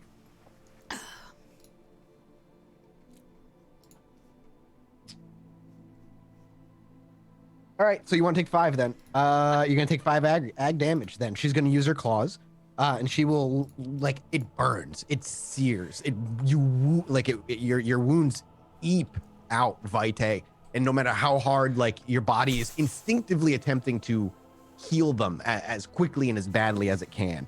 I just want to make sure if your body is healing. Here it is. I think I can aggravated. do it if I rouse. Yes, but I just want to see if it does it automatically. Maximum point of aggravated damage the character can convert is half that character's medicine rate. That's vampires can normally mend 1 level of aggravated damage each night by rousing the blood. So you are going to be 5 nights of ag damage. You could attempt to rouse right now and heal 1, and then you cannot heal anymore until tomorrow night. No, it's good. Good to know what she knew what she was getting into. Okay, so you're just gonna the, eat the it fight and just made her feel better. Look, let's be real. That's fine. Okay. So you're gonna cool. So you're gonna take that 5 ag. Mm-hmm. Okay, and you're not gonna heal any right now. Where's my hunger at? No. I do not need to go into this hungry. She got a plan. I'm sticking with it. She goes, when it's all done, maybe she like spits a tooth or like, and she like puts a weary hand on Molly's shoulder and she goes, "Thank you." She kind of bearing her teeth, and as you can hear her claws kind of retracting as the bones crack and the skin kind of retracts and whatnot. She stands back as you lean on her, as you say thank you, and she just shakes her head. She's like, "I don't fucking get it, but you're welcome." I appreciate you, Molly. You have a good night now. And Dakota kind of like walks off, like yeah, kind of like okay. And then once she hits concrete again, like off the asphalt of the train yard, she'll hit the skateboard and then go out to the neighborhood. Takes you probably a while to get out there, but you eventually get out that way into the neighborhood. And knowing the house he lives in, you make your way that way.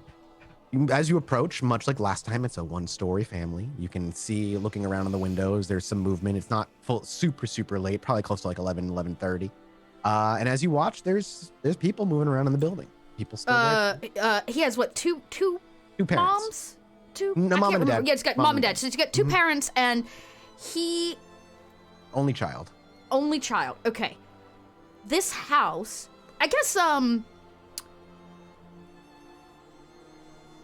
how does she want to play this? Because it's late. How late is it? 11:30ish. All right.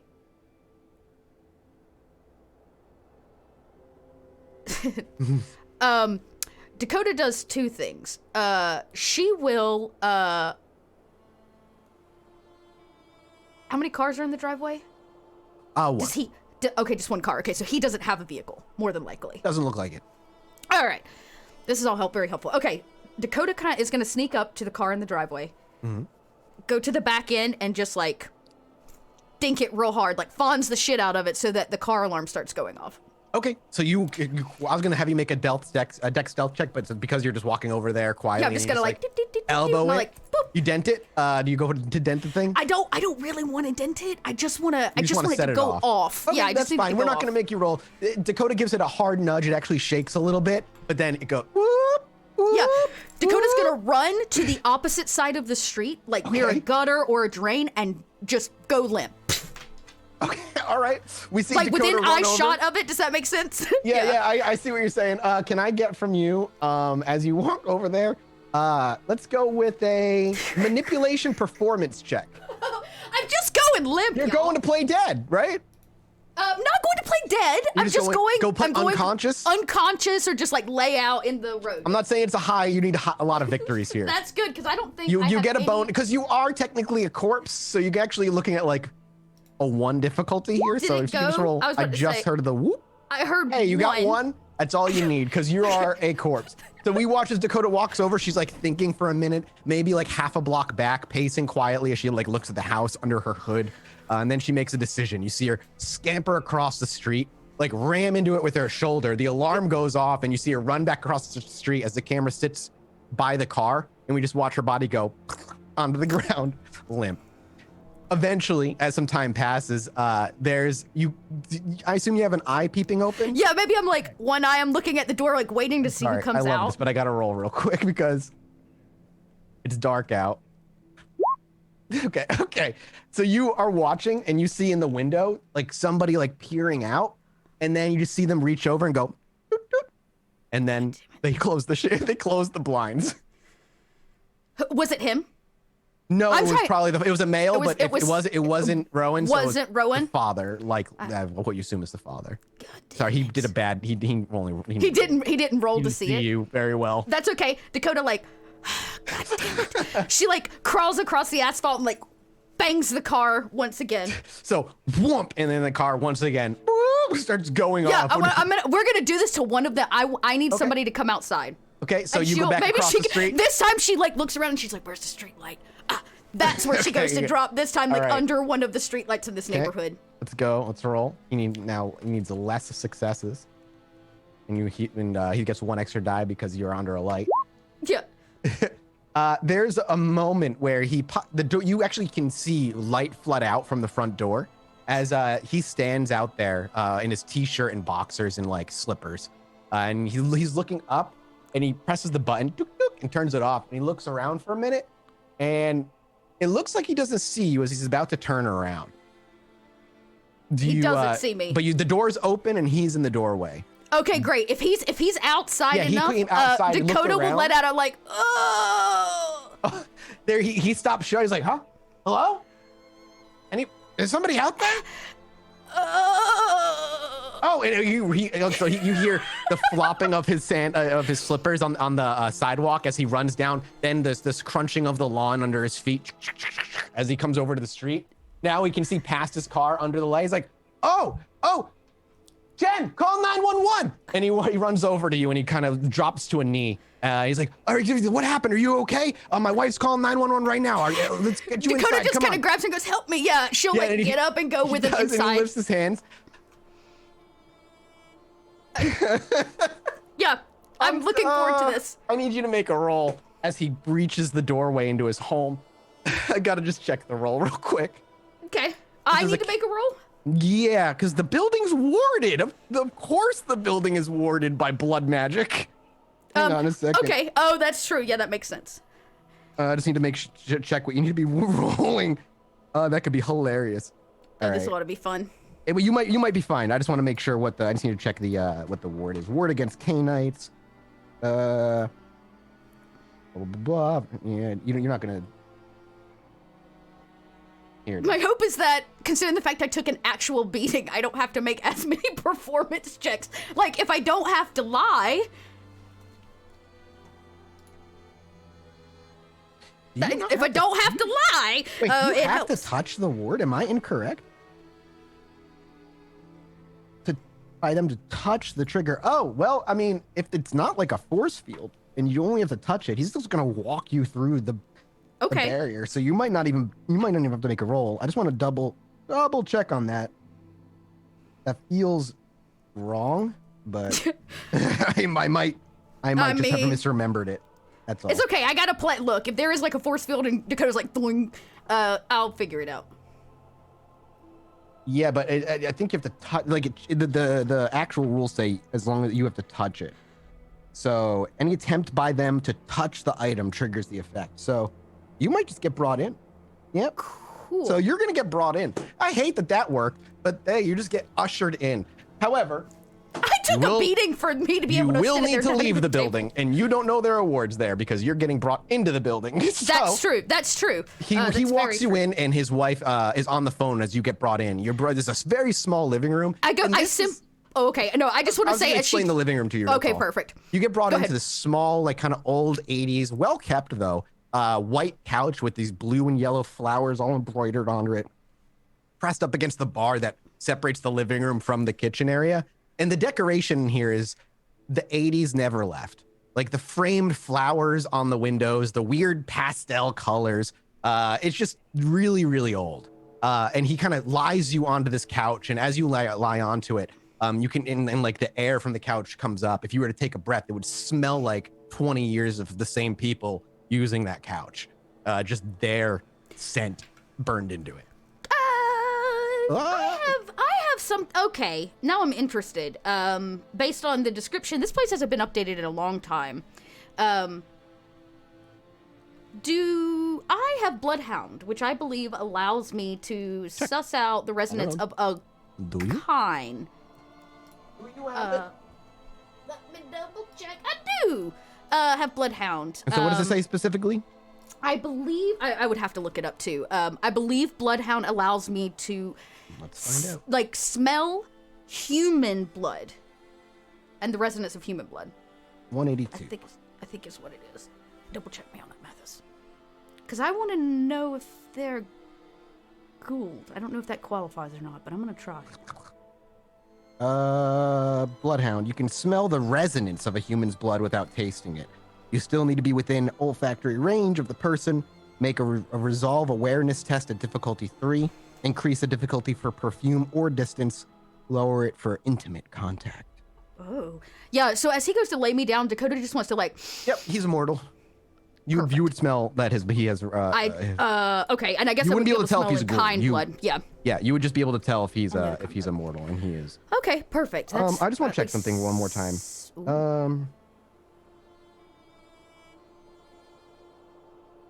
Oh, I was right. It's warding circle, so you are gonna have to make a roll. Oh, okay. Okay. What role do I have to make? It costs blah blah blah blah blah blah blah. When trespassers attempt to cross a circle, roll a contest of intelligence plus blood sorcery for me versus your willpower. Just my flat will? It's just your willpower. If the storyteller or player wrote down the result of the original blah blah blah, if the warding circle fails, you enter. If I win, the trespasser takes 3 points of superficial health damage, 3 points of aggravated health damage on a critical win, and cannot enter. The trespasser must spend a point of willpower to attempt to enter the circle again if you fail. If the trespasser wins the contest, enters the circle and leaves again, they must repeat their half of the contest. So anytime you leave and want to go back in, you have to keep. Okay, so let's go back to the porch. So Yeah, there so is you're like get back. You're being walked in. You need to make me a willpower check versus basically Persephone's shit. It's not gonna probably be great. I got 5. Okay, so I rolled a 2, not terribly great. Okay, It's you're gonna okay. take. You're not gonna be able to get through. 1, 2, 3, 4. So you're gonna take. Is it the whatnot? If the ward, I did not critical, so you're taking superficial. So you're taking 3 superficial damage, which will heal in 1 or 2 rounds for you. Because I did not critical. However, you aren't able to pass. So you use the willpower. Okay. So he walks, and as he's about to, he tries to walk you through. As you try to pass through the doorway that leads into the building, suddenly your skin starts to actually burn like it's fire. And as he's about to push through, and you're kind of, there's this weird, almost like magnetic resistance. You probably wiggle out because you can feel the pain, and you kind of know what's happening. Zach Sire had a very similar setup in his basement that Ollie just fucking punched through, and he took burning damage. But as you kind of wiggle out, and you'll actually fall to the ground before he's able to actually push you through. I'll do that then, and then continue. They're like, oh, no, it's fine. I'll wait here for the ambulance. As you fig, and he kind of he like half lowers you to the ground to make sure you don't just like drop to the ground hard, and kind of puts you over on a porch area. And he's like, Jen, are you sure you're okay out here? I'll be fine. I'll just wait. And so he's like, just don't move. I don't want you to make anything. You have internal bleeding. Wait. I kind of grab him and go, wait, please. I don't have any. Dakota has a moment. She's like, what is that? Health insurance. I don't have any health insurance. World of Darkness. I imagine nobody does. Yeah. Please, can you don't call an ambulance? Oh God. And he thinks for a minute. He's like, but. All I need is hang up the phone. We'll bring you. Yeah, and Dakota goes, I just need a ride. Yeah, he's like, we'll bring you. Jen, we'll bring her. Money. She has no money. And then, so there's a quick, he runs in for a moment, and there's a quick conversation. You can kind of hear it. Can I get a wits awareness from you?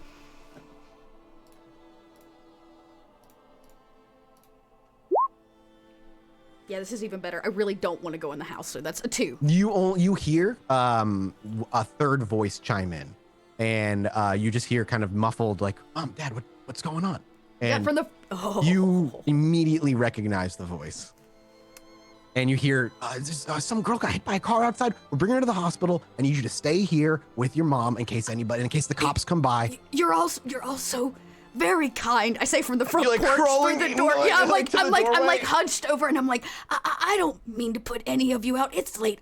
I'll find myself a way to get to the hospital. No worries. No nonsense. I'm taking you to the hospital. It's not that far of a drive. It's fine. You, Jen, Rowan, stay here. And he turns to you. Come on. And he starts walking towards you. Okay, Dakota's got to think this through real quick. Now, you could attempt to pass through if you really wanted to. You'd have to use another willpower to make a try. No, she needs to get Rowan to take her, not the father. But she's got to. Yeah. Does that make sense? I know what you want. I know what you want. So but she's it's got kinda- to figure. Yeah, she's got to figure it out here in the moment. Yeah, Dakota goes. I'm sorry. I shouldn't have even. I don't even know where I am. Why don't you just call me a cab?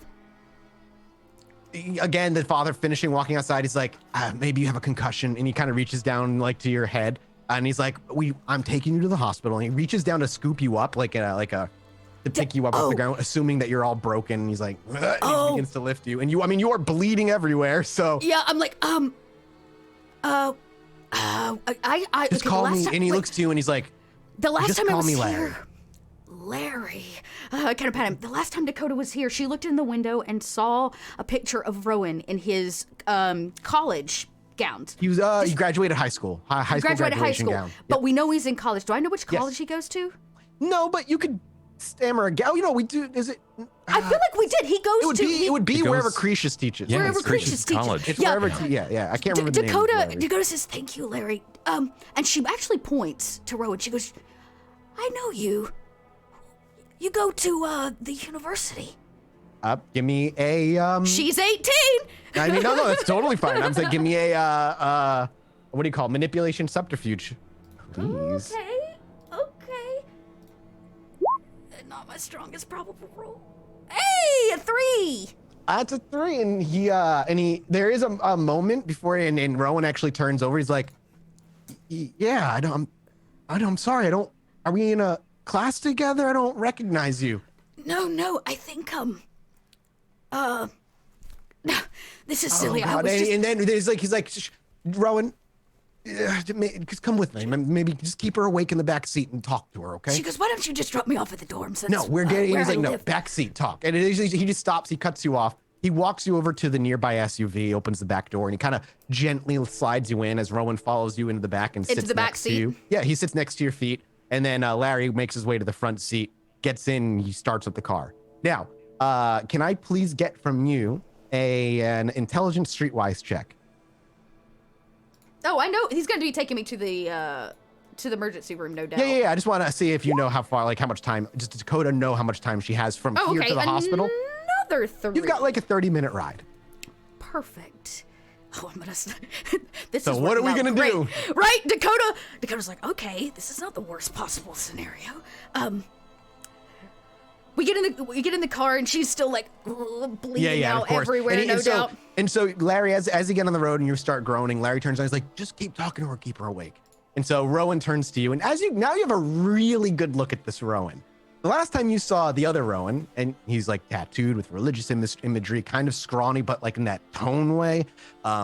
Here, this is a well-fed Rowan. He's not like overweight, but he's definitely got a much wider frame to him. He's got a really short haircut, completely clean shaven, no tattoos whatsoever. And he looks at you and speaks to you with this inherent like kindness. There is genuine concern on his face. When you mention him, like even bringing up like I remember seeing you, Ava knows this look all too well. There's like a guilt that comes across his face because he doesn't recognize you and doesn't know you. Right, he and doesn't know who I and am. he's just desperately trying to connect with you. And he's like got the sweetest like disposition as he kind of tries and cares for you as the best he can. Asking you questions like, are you like a club? Like, how do you go any clubs? Like that kind of like, that's the kind of like thing that he's doing with you. Yeah. Dakota's like, sometimes I'm not terribly social. What are you studying? And he just, and he's like, "Oh, well, I'm actually, I'm majoring in psychology and I'm minoring in history." Of what? The United States history specifically is a fascinating, bloody 200 or so years. Okay. Ow. When you ask him about history, he perks up a little bit, and then you start going, okay, and he's obviously like, So what is Dakota's plan here? Yeah, Dakota's plan. Okay, so she needs to keep them real comfortable. Yep. Right? And Dakota's gonna say, I mean, you're hurt, you're bleeding. As long as you're awake, they feel they're comfortable because that's their only goal right now. They have no idea that you're not gonna pass out. All right, so on the way, I'm like, look, I know the hospital's maybe the best place, but I get free care at the clinic on the campus. Rowan looking very concerned, looks to you, and then you hear Larry say, I don't know, sweetie, your wounds are looking, you just look like you're past urgent care. Yeah, but if you take me to the campus, they'll call the hospital and take care of everything. I'm on a scholarship. He looks for me. He's that's like, how it works. He's like, I'm not gonna leave you at the university any longer. I will take you to the hospital and they can take it from there. Don't worry, you're stressing too much. And he's like, and he continues going towards the hospital. Great. That's okay. I'm waiting for Dakota to be like, fucking, and kick him in the jaw. Nobody's dying tonight. He's wearing khakis. I don't need him to bleed all over them. Ollie will be pissed. And I can't take another beating. So, Dakota says, okay, she says, I just have I don't think she can do it. She can't cry. She shouldn't cry. She can't even fake cry. You can't. No, you'll cry. She can't even fake. No, I don't think Dakota can even fake cry. She says, I have a fear of the hospital. Manipulation subterfuge, please. I'm gonna willpower this. I'm adding a die to this. You mean rousing? I mean, I'm rousing to add a die to this. I'm gonna save my willpower for later, when I have to actually. We need to reroll. Yeah. Okay, what's your hunger at now? With a hunger 3. It's okay. At least I got his dad to munch on, possibly, baby. It's fine. All right. You said manipulation subterfuge? Yeah. Okay. I got an extra. Please don't fail me.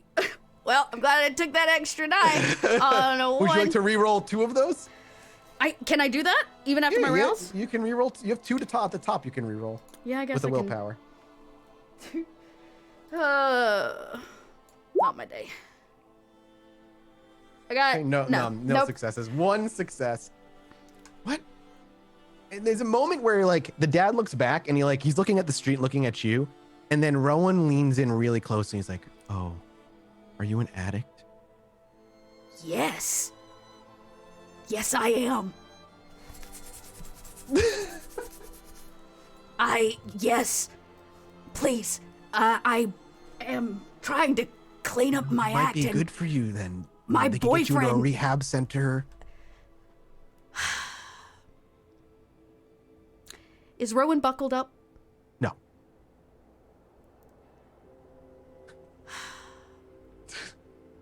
Is his dad buckled up? Yes. He's a safety first kind of dad. Dakota buckles up. You're lying down. Oh, I'm lying down the back Yeah, seat. because he lied you back. Because they're assuming you're broken bones on the inside, and they do not want you to move. Right, Like, that makes sense. They don't want me to. Okay. Yeah. Dakota goes, yeah, I tried that way. It really didn't work. I've been going to a new place on the south side of the city that's helping me clean up my act. Oh, it's, what's the name of the place? We can take you there. It's a little unconventional. It's called the Lights Out Clinic. Yeah, I figured that's what you were gonna say. A moment. Only the dad gets a roll here, though. So hang on.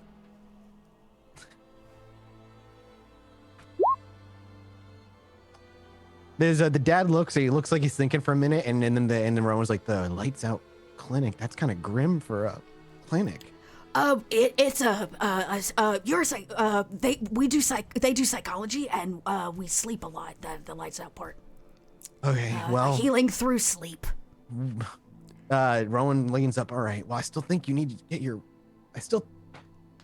Dad, I don't. And then Larry's like, yeah, you're still bleeding all over my seat. As he gestures, he's like, I don't know if you can sleep through that, sweetheart. Oh. You're in such a precarious situation because Yeah, Dakota looks damage over is at this hard to point. hide. Yeah, she looks over at Rowan. And she goes, you know, you really should buckle up for safety reasons. He actually looks back. He's like, oh, you know what? You're right. And he turns around, reaches for it, shink, slides it, and then you hear the click of the buckle. Yep. Good. Dakota moves very quickly. Yeah. Throws a mom arm on Rowan and jumps to the front and jerks the wheel of the car left. You want to crash it? Yep. Right into a light pole. Into a light pole or in off to the side of the Off road to into the a side ditch, of the light road, pole yep. being the goal. Okay. Okay. Here we go. First, I need a strength brawl as you reach forward to kind of do all of this at once. No. Dex athletics to kind of move quickly enough where they don't. I imagine Dakota uses her foot. Sure. Right? Like she grabs Rowan and then And she use your reaches to other the foot front. and you kick it. The You just other wanna foot kick and the wheel. kick the Yep. wheel, yeah. So we watch you kind of dive forward, catching them completely by surprise. Okay, dexterity, athletics. Yes, can I add ma'am. parkour to this? No. Okay. Oddly enough, you're not parkouring. I guess that's true. I got a 3. Okay, with 3 successes, you could re-roll one of those. It's your choice. Nah, I think 3's enough. I mean, I'm just trying to kick it up. You're doing it against mortals. So, they're gonna get a note. You're rolling basically against 1 defense because you're catching them basically off guard. So with 2 successes, we watch as Dakota says you should probably buckle up. And so he's like, oh, good call. And he reaches over and he buckles. And as soon as he turns to face you, Dakota maybe, I don't know, what's the look we see on Dakota's face before she springs into action? Is it just resolve? She probably looks at Rowan and says, I'm sorry.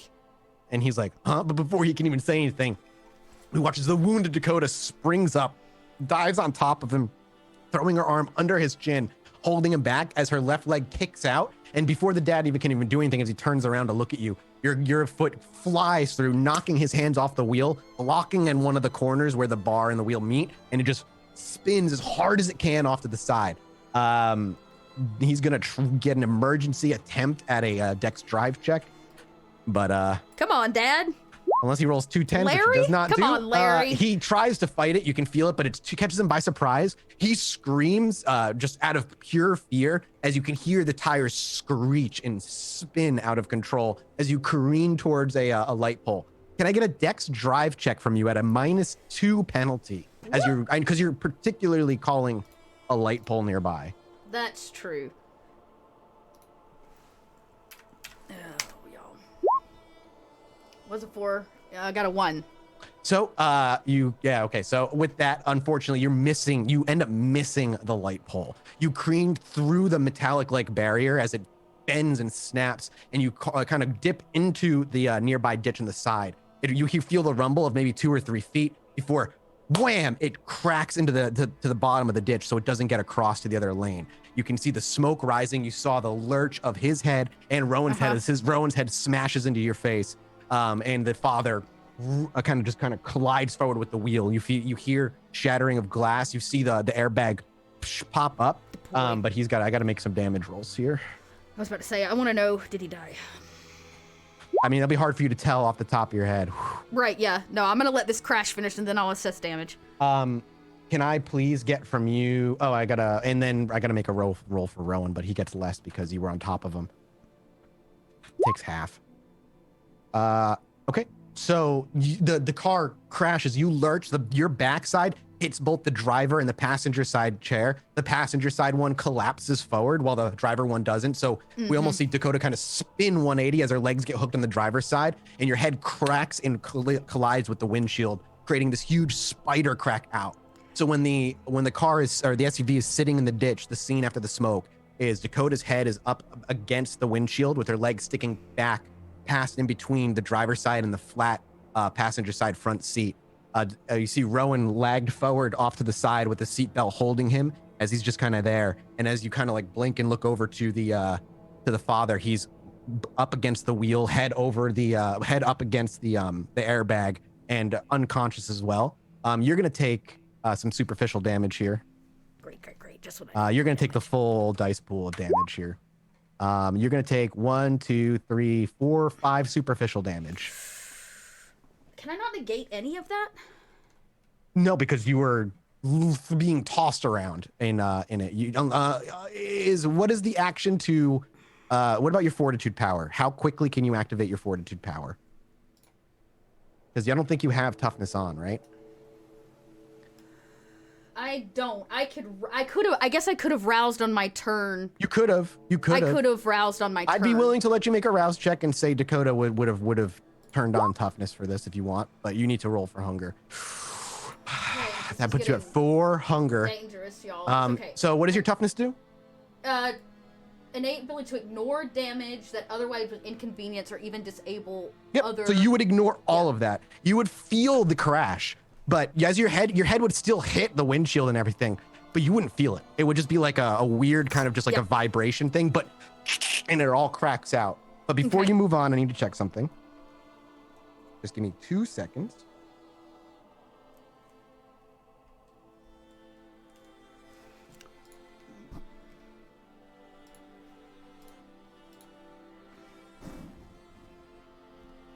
Okay. So what does she do from here? Okay. Once she comes to, Rowan's still strapped in. He's not going anywhere, right? You want to check if they're both alive? Is the dad alive? That's my first. Intelligence medicine check. This is the only way you're going to be able to tell on the offhand. And unfortunately, Dakota's not exactly. No. I mean, it doesn't matter because she wants him dead anyway, so she may just deal with the situation regardless. Yeah. Dakota goes, fuck it. Okay, he looks dead. He does. Okay, well, with that roll, as you do a quick, you bring his head back, and you just see blood coming out of like a cut on his neck, not gushing. But as you do a quick pulse check trying to look for it, you can't find it. But Dakota's busy. That's okay. Double tap. I grab his head, his hair, and smash it into the dash. You could, if or you're kill onto him, the dash into the. Does Dakota want to feed on him? You could kill him by feeding on him. He would look like he died in the car crash. He's got wounds all over him. That's true. Actually, I imagine that even in this moment, she's super hungry. You got 4 hunger. Yeah, and it's not a woman, so she'll bleed him dry, or just, or at least drain him until her hunger's down. Unfortunately, because of how much blood he's lost in the accident, you only get 1 tick of hunger down off of him. That's okay. One at least will assure I don't feed. But you Rowan. kill him, so take a stain. Right. You have to. Right. Okay. But you feel as you finish it off, it's a satisfying feeling of imbibing a kind soul as you drain the rest of the blood as the last drop pulls forth. You don't actually stop drinking. With those last drops of blood, there's a warmth to them, a richness to them that you don't get when you drink any other blood. Even when you drink kindred blood, it's a different rush, and it's a rush that even this can't match. But even compared to that, this is entirely different. And there's as you kind of lean your head back and only having 1 point of hunger, there's still a satisfaction, and the beast almost seems quelled compared to what he normally would be at 3 hunger. Okay. You said it was smoking. The vehicle was smoking. Yep, it's smoking out the hood. The whole front is like crunched in. I turn around and look at Rowan. Yep, he's unconscious. Perfect. I take my fingers and I pop the seatbelt, like snap it real fast. You just rip it out, no problem. Rip it out. I use it to bind him. Okay. You wrap him up. Yep. I imagine. A Dex athletics check as you go to Roy. Oh no, a Dex survival check to tie knots. Oh, okay. That's 6 die, considering. That's good. It's a good pool. Much better than everything else. 4. That's a damn good knot. You wrap him up with what you can pull free from all of the different seatbelts. You get his arms bound up and tied, and then his legs bound up and tied, and then you can easily lift him over your shoulder and carry him. However, it's only been like 10, 20 seconds, but other cars are starting, like a car Just two are starting to pull over. Right. Shit's happening. So how the fuck are you getting out of this without being seen? Right. So, I mean, I don't know that I can do it without being seen. I know. That's just curious. the fact of the matter. Dakota immediately, kicks the SUV door open. Strength brawl. I imagine you're not really holding back. No, I don't want it. I don't want it to look unnatural. Like I don't want the door to hulk up. I just want to kick it open. Sure. Dakota falls out first. Okay. You kind of flop out, tumbling forward onto the ground. As you look around, there are cars are starting to slowly drive by, while a couple in the distance, you get to hear a woman maybe 100, 200 feet behind you shouting from her car, "Oh my God, are you okay?" Yeah, Dakota goes, "Stay back! It's on fire!" Which is a total lie. But it's smoking. So that's enough. It's smoking. Yeah. She doesn't even, I'm not even gonna make you roll. She stays far enough back.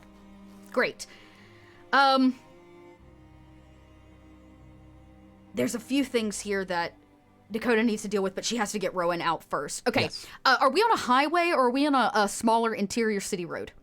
It's more like a I don't know, you like Route 146 or something. It's not a highway per se, But it's there's like a multiple wide, lanes. Yeah, it's multiple lane wide. road. Yeah. Yep. And usually there are drainage pipes that run under those. But big ones. Okay, we want to find a way into the sewers from where you are. And yes, correct. Pretty close. And so awareness actually. check. Oh, okay. As you look around for a quick way through the sewers.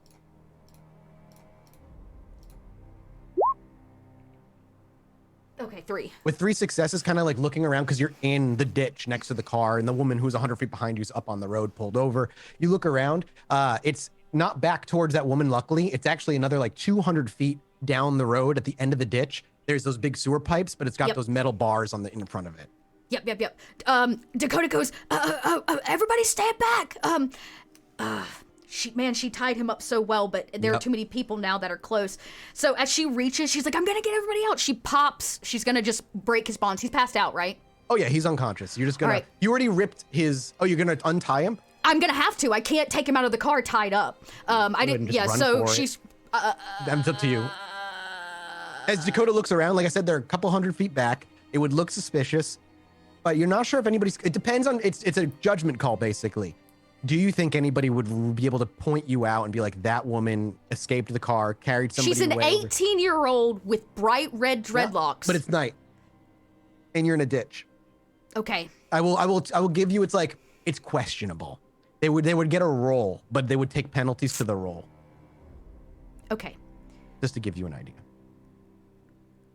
It still doesn't bode well. Dakota reaches in the car. Here's we would be on off on the side. You said in a ditch. Yeah, you're off on the side, down in a ditch. And they don't know how many people. Yeah, they don't know how many people are in this car. Don't know. Here's what Dakota does. She goes in. She pulls her dreads back. She tosses her hood up to cover as much as possible. She goes to the opposite side of the car, the one that's leaning. Yep. Opens that door and pushes tied up Rowan out that side, so they can't see him into the ditch on the far side. Okay, so yeah, you're trying to get you. So I will need a strength brawl because you're gonna have to do something. They can't really see it, but you're gonna have to bend the metal door wide enough so you can push Rowan through because of the way it's tilted. Come on, I could use a good roll here. You can reroll 3 though. You could reroll 3 if you wanted. This is important. So I will. I'm just not rolling good today. It happens. I got another. Yeah, 2 more successes, 5 total. 5. So we watch as Dakota kind of scrambles in, goes to the corner where the corner of the door and the actual door frame meet, and there's about 2 inches where you can squeeze your fingers in. And we watch as she does put a little effort into it, as she kind of bares her teeth and growls a little bit, as you can hear the bending of the metal and the snapping. As you widen it to about 7 or so inches, just enough where if you get Rowan and you kind of just push him and slide him through. It's going to be difficult to do it without maybe breaking one of his legs, but so you either could go careful. You're not gonna kill him in the process. Just you either can break one of his legs by going quick, or you can take your time and risk somebody seeing him. It's your choice. Come out. Yeah, I need them not to know he was in the vehicle. Okay, so you're gonna go fast, but I want a Dex Athletics check to see if you actually break his leg. Is this called therapy? This is therapy, right? Yep.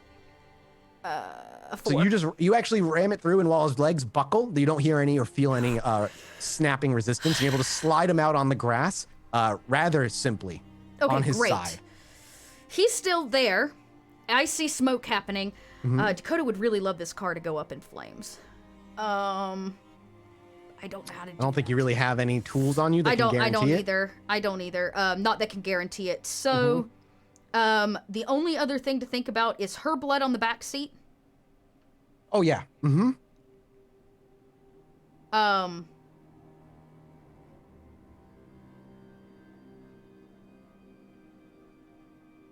Trying to think if there's absolutely no. You know what? I got this. This is why I have police contact. Fuck it. Rowan's out. He's dead. He looks like he died in a car accident. Dakota slides out between the same door with Rowan and slings him on her shoulder and hits that drain pipe and is headed back to the other side of the city. You take off. Your celerity abilities don't make you any faster, right? You only have the level 1 balance one. Or... Correct, but nobody says you can't ride your skateboard in the drainage pipes because you totally can. That's true. That's very true. So you'd have to run a little bit to get out of the grassy area until eventually it gives way to the concrete drain pipe. So we see as Dakota lifts like slides him out, scrambles out, and quickly puts him over her shoulder, stays crouched, and starts running. But once you clear the car by about 50 feet and the people can see you now running, there you can actually hear some distant shouting, but you don't know what they're saying, and you don't turn back and you don't look. And you take off, eventually hitting the concrete, plopping the skateboard down, and then riding all the way over to the drainage pipe. Takes you maybe a couple minutes to get there. You will need to pop the pipe, so can I get a strength pry brawl? it open. Mm-hmm. I'm trying to think if there's anything. You have two options, actually. You can bend a metal pipe, or you can crack through the concrete on the side and go in through the side. You're basically like what one way or another, you're gonna leave like some sort of like. Yeah, we'll just. It's still a strength brawl regardless. Yeah, it's pretty strength much, brawl right? regardless. I'm just curious which way you're gonna go back. I think. She would go with the bending because it looks less obvious than breaking through a massive concrete wall. Absolutely. Strength brawl. Don't fail me now, dice. You did. Like, can we roll 3 of those? I am running really low on willpower. Yeah, I need to get out of here. You need to? You want to? Yeah, I've got to. Okay, go right ahead. You don't know if you fail or not. So I'm just asking. I feel like 2 is not enough to bend rebar. And so with 4 total, perfect. you slide your skateboard in and you for a minute just kind of put your foot up against the giant bar and leveraging the concrete behind you, and you watch as it bends just enough for you to squeak through after you slide Rowan through. Can I bend it back? Yeah, strength brawl me, please. Okay. I don't want them to be like, look at this very bent piece of rebar. I don't want them coming behind me. 5. And so you can bend it back into position to the best of your ability. It looks fine to your naked eye in this dark moment and as quick as you are. And then as we see Dakota, as the camera sits on the outside of the drainage pipe, Dakota gets on her skateboard, hauling Rowan over her shoulders, and you see her kicking off. She quickly gets sucked up by the darkness, but we can hear the echoing of the rolling skateboard wheels for a while before eventually that too becomes a distant silence and is replaced with sirens from our rear. The camera turns and shows the emergency vehicles all showing up, and we'll fade to black there and go on break. And we'll be back in 8 minutes as Ollie and Ava would have met up way while ago while all this was going down. We'll be back in 8 minutes. Don't go anywhere.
Hello. Am I supposed to say hello, Maggie? I just want to make sure. Yes. Okay, cool. Hello, everybody. Hello, welcome back. Welcome back from break. I hope everybody got a nice little breather after that intense, like 45. Like, how long were we going there? Felt like a good 45 Mathis, I minutes or so. sweated the whole time. I had to take the jacket off. I was so hot. Vampires don't sweat. Dot does a lot. That's very true. Well, we're going to rewind time because that probably took longer than Dakota was planning on it taking and so on. So Ollie has been sitting a good block north of this particular address for a while. I imagine Ollie kind of does some pacing, maybe even does some patrols to catch eyes on the building to see what it looks like. And you're in a, not a rundown area, but not like a suburban area either. It's like your typical kind of like middle of downtown Chicago with lots of like brick buildings next to each other. Apartments here probably, like, sorry. Oh God, I'm trying to like put it into like monetary terms for some reason. My brain's like, the apartments around here are probably like $16.95 a month. You know, you're looking at 1 bedroom, small little places. But Hipster neighborhood. Yeah, exactly. But like, you know, a lot of people on the street, very busy all the time. And that's where kind of like this building is. It seems nondescript and out of the way, much like many of the buildings that other kindred or people within your world tend to send you to. And you have not seen, heard, or heard, not seen or heard from Dakota. And it takes about an hour. About an hour later, you do see somebody, and it's not Dakota. It's Ava, as she strides to the corner that you were told to meet. And Ava, as you arrive, you see no Ollie, and you see no Dakota. You stand about for a little bit, probably. And Ollie, do you approach her, or do you let her walk off first? I'm gonna let her walk off. Okay. Ava, where would you walk off to if once you realize they're not coming, and you probably don't stick around? Historically, just for some heads up, historically, they have no poker face at all. So Ollie's not going to show his face to her and hopes that she can lie her way through it without using disciplines. So she's going to be a shadow there. She's going to be waiting for each of you, though. Is she? I thought she was. He did say come alone. He did say come alone, but didn't Dakota say we will meet you at the corner? A block from the location. Yeah, so Dakota, there's a meeting that she's waiting to have. Right. So she would be waiting around for one of you to show up. And Ollie would know that too. Ollie would know that. Sure. We're going to meet up. My misstep. Then I think I'll let her know. I'll let her know in a way that doesn't sort of give my position away more than anything else. You feel a slight pressure on your shoulder as you stand at the corner for a little while. Look around for a quiet place out of the way nook or an alley, and we see Ava kind of go that way. Once you realize that, once you're certain, maybe there's a couple of pedestrians in the back making out, and you look at them and just tell them to leave, and they do so without hesitation. Then Ollie kind of makes himself known, and the two of you are standing back there. No Dakota in sight. Hey, where's Dakota? Not seen hide nor hair. Should be around. Okay. Are we just doing this then? Well, Yeah, do you want to wait for Dakota is my question. Yeah, or am I doing this, I should say? She'll show up. She's just going to be a little bit longer. You just don't know what's going on. Oh, no. She's taking the sewer. She will not come here with the I other imagine you would Rowan. leave the body in the sewer, climb out, get them, and then... Oh, okay. I didn't know. Maybe if you would rather wait it out, then that's fine too. I don't know. Your choice. Completely up to what would Dakota do? I would take the body back to the cell that Dakota paid money for at the theater. She's not going to bring the other Rowan here. She would assume that, but maybe that's the wrong So you would leave it there and then go to leave him there. And then go meet to, them if time allowed, yeah. So my only question to Ollie and Ava then, is there any conversation you'd like to have while you're alone? And would you like to wait for Dakota? Or do you end up going through without her? Are we on a time constraint? Was it like meet by X time? He did not give you any time. He simply gave you an address. I'll say Ava is pretty concerned, so she wants to make haste, but you know, I'll express that to Ollie. I'll say, look, I'm gonna go in. He has my father, and I just can't risk it. I get that. I'm gonna stay back a little bit. Put some distance between us. Good. I just, if anything goes south, I don't know. Just come in. So not waiting for Dakota then is the answer. Yeah, Ava's gonna go in. Okay, and Ollie's not following, correct? I think he's probably going to try to keep a distance as much as he can. Keep the building in sight, Yes. Yeah. but not going inside is what I'm trying to get at. Correct. If I can keep eyes on her, like through a window, like if there's a front door window or like a side glass window, then I will. Sure. Yeah, you're not sure where he will be, so you kind of keep an eye out. And Ava composes herself, strides across the street, reaches for the front door, and finds it to be unlocked. It creaks open as it swings inward, and you can shut it behind you.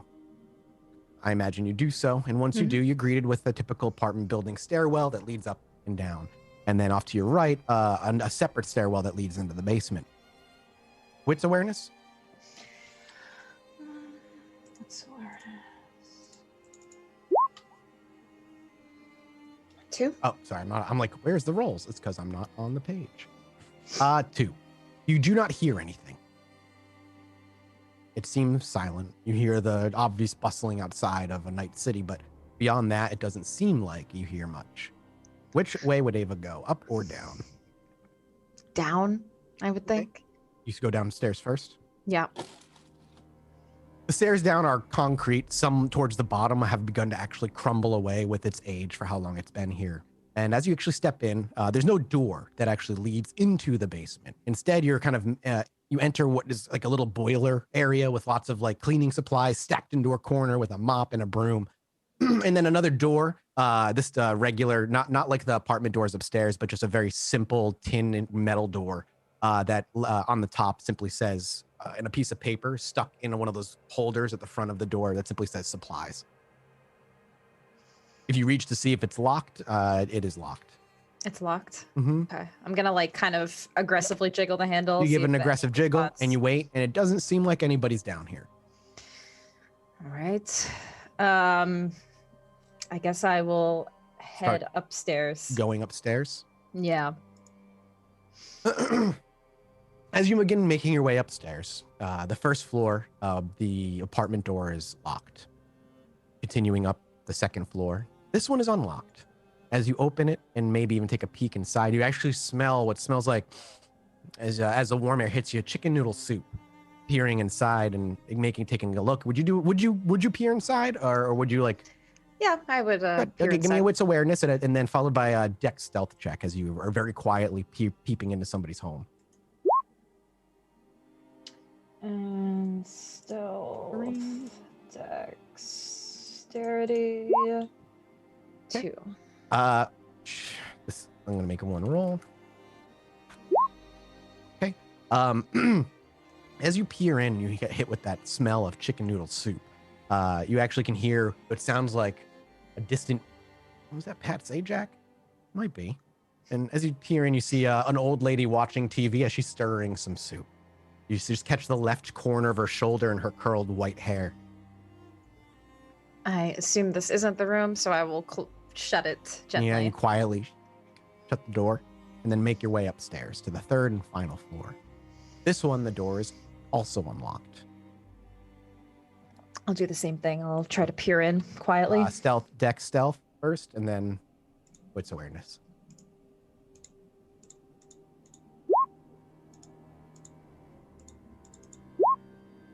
Oof. Okay. The door, as you open the door, you actually can hear what sounds like the knocking over of some glasses and kind of a jangle in the doorway.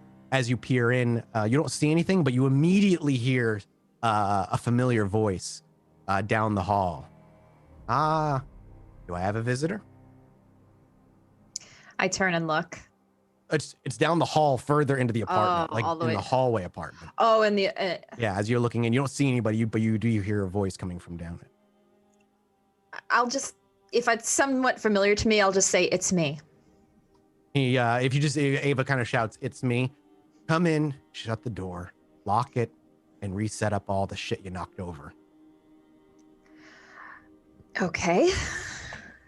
Does Ava do that? Yeah, I'll do what he says. Okay. We watch Ava slide in. The door clicked shut behind her. The little chain link a lock above it, followed by the deadbolt. And then there's a bunch of empty beer cans and bottles kind of just strewn, like knocked over. Do you reset those up next to the door? Yes, I will do that. You do so. Once you're done, do you make your way towards where the voice was coming from? Yep, I'll head down the hallway. As you walk through the hallway, you realize this apartment is not inhabited whatsoever. It looks like it's not disastrous or messy beyond the bottles and stuff you knocked over at the door. It just seems empty. The stove is there, the refrigerator's there, but where you might put like a washer dryer combo is empty and, like you said, not abandoned, but not inhabited. You walk further back into the area that would be the living room, and as you walk in there, standing over a crouched figure who's knelt on the ground, simply looking directly at the floor, is both Rowan and your father. Rowan with a pistol up against your father's head as he looks to the ground, and he stands very righteously over him. His shirt removed, the tattoos bore across him with a fresh one that sticks out very openly to you as it's still raw around the skin. A new cross of a type. It's hard to get the details in this lighting and from this far away. And your father just looks down towards the ground. He grins when you walk in, and he gestures to a wooden crate that's kind of put in the center, and he gestures with his open hand. Take a seat and get comfortable. I think you and your dad got a lot of catching up to do. He's conscious, right, my father? Oh yeah. Mm-hmm. Okay. I'm gonna just do what he says. I'll grab something, sit down, and You sit on the wooden crate. yeah. And then he's like, good. And what about the big guy? Is he around? No, he's not here. You said come alone. I'm aware, but if he shows up and you're not telling me he's in this building right now, we're gonna have problems. I'm not taking that risk. Okay. Well, and the gun gets lifted off the back of his skull as your father kind of pushes his head back a bit. Take a good look at your daughter, big guy. Take her all in, top to bottom. Your father kind of reluctantly looks up. His eyes are completely filled with tears, and you can see black and blue along his jaw on his left side, and his left eye is actually swollen to the point where it can only just open a little bit. You see his finger now missing on his left hand, or the ear rather is missing on his left side of his ear. And as he looks you up and down, he just does as he's told. Isn't she a beauty? And the father doesn't reply. And he Ava, Ava's same. It hurts her to look at him, so she probably won't even immediately make the eye contact. She'll just kind of look away for a moment as her father, kind of steps up. It's always good when you can find mortal ties. The ones that you can pull information from, right? And he pops the back of your father's head. Now, what did I say? Isn't she beautiful? And your father nods. Almost too beautiful, huh? Unnaturally so. Kind of weird. Why don't you tell your dad what you been up to, Miss Ava? What's life been like for you these past few years? I know it was a surprise to learn that you were still alive not too long ago when you showed up at his doorstep. Wasn't that right? And he kind of just ruffles your dad's what little hair is left on the back of his scalp. So why don't you actually be honest with your dad for once? Or is there you and your brother too similar? The dad looks up to you with tears in his eyes trickling down, but confusion, visible confusion. What do you want, Rowan? What do you want out of this? I want you to tell your dad what happened.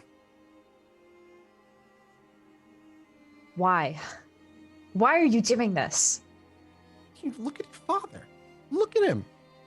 Now, I'm not going to lie and take some credit. The missing year's all me and his recent wounds. Your old man was already fucking falling apart, living in the bottle, barely living his house. All because of shit he's not even aware of. He thinks you died, doesn't know where his boy is. He was already dying. You just put him on a slower road. So how about you be honest with him? And maybe we can speed this whole thing up. You know nothing of our life, Rowan. You're meddling in things you don't understand. I'm in this life because of you. And you have to take it out on everybody? You didn't give me a choice. Now I get to choose, and I choose righteousness, truth. Now, I could sit here and tell your father that you're a spooky vampire all day long, but he ain't gonna believe me. Isn't it weird as he pushes his dad that she doesn't look like she hasn't aged a fucking day? And your father kind of silently gets shoved. So tell him what happened. What, like he's gonna believe me either? Don't care. I want to hear you say it.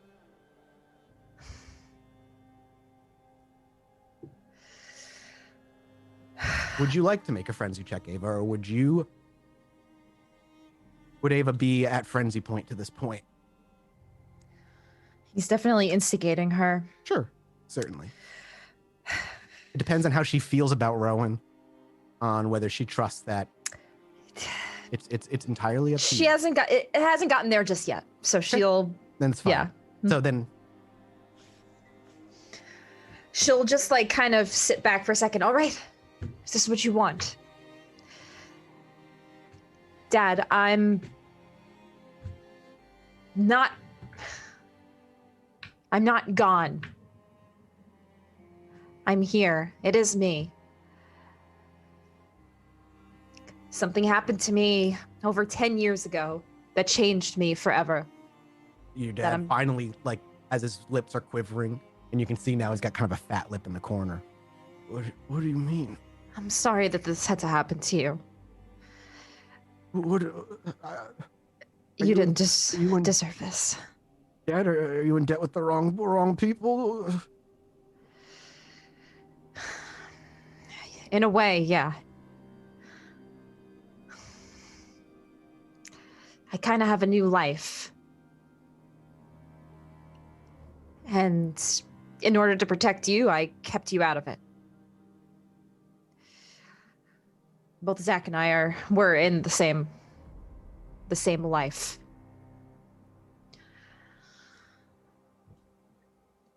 And I guess it's caught up to us because this kid thinks he's tough. He's trying to threaten us now. I'm not trying to threaten you. I'm trying to save people like your father from you.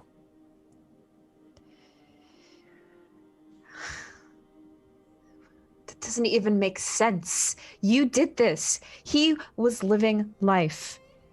You did this. He was dying. Alcoholism was going to get this fucker one way or another. All because he has no idea what happened to his family. Zach used to visit, actually, a little bit. That stopped, didn't it, the old man? And he once again gives him a pat. No idea what's going on with his family. I'm sorry, Dad. Yeah, she's super sorry, big guy. Shut up.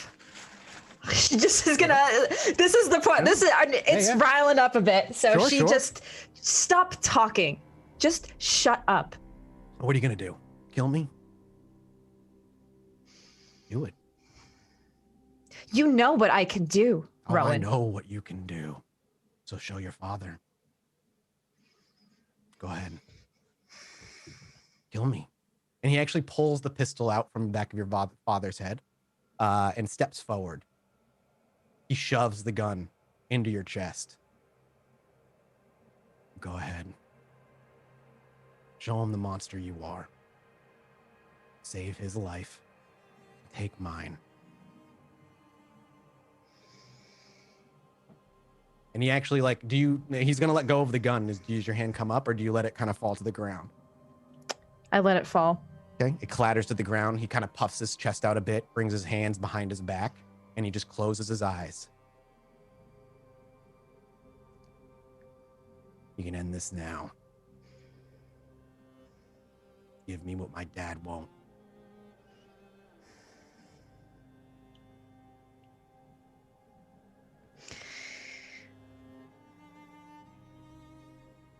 That would be too easy, wouldn't it? His eyes immediately open. He bends over and picks up the gun. He holds it loosely by his side. Didn't think so. You get back behind your father. Don't take it, I wouldn't take her word for it, old man. She's killed countless. She just knows your name and she cares about you. She doesn't want to see you traumatized by her own actions.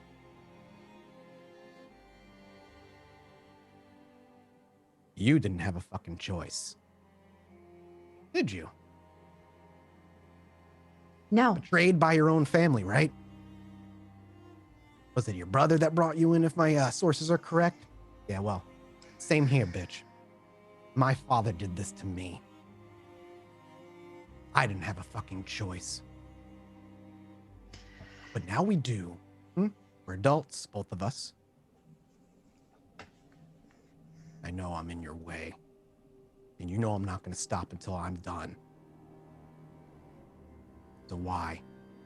Why not put a bullet in my head right now? What are you afraid of, the boogeyman?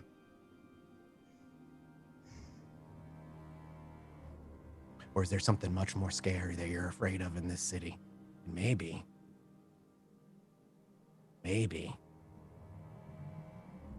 you want me around to help you with that shit.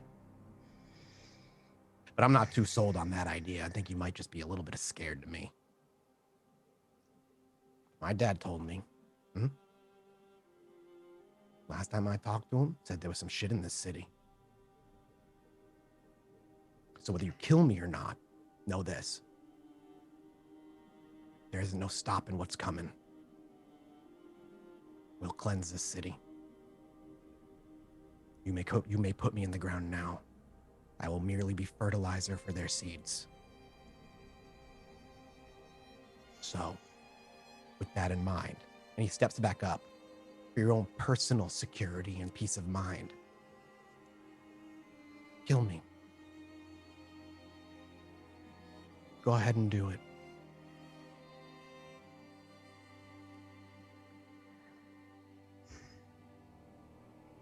Why do you want me to kill you so badly? Show your father who you are.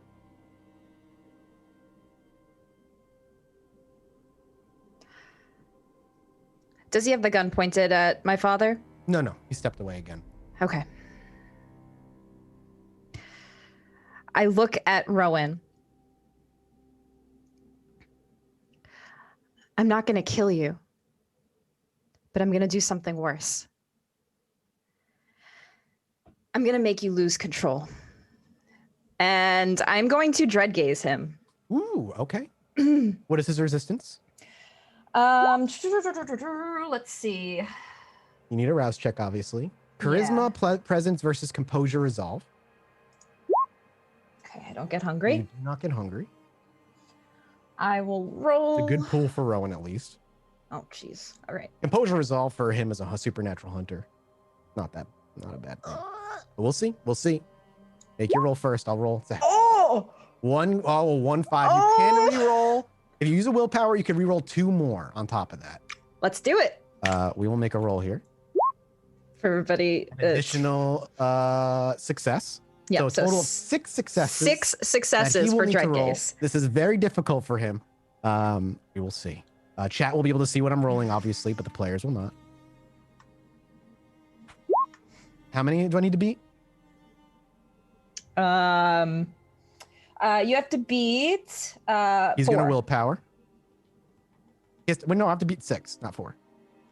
Oh, sorry, my presence is 4. Yeah, he has to beat 6. Right.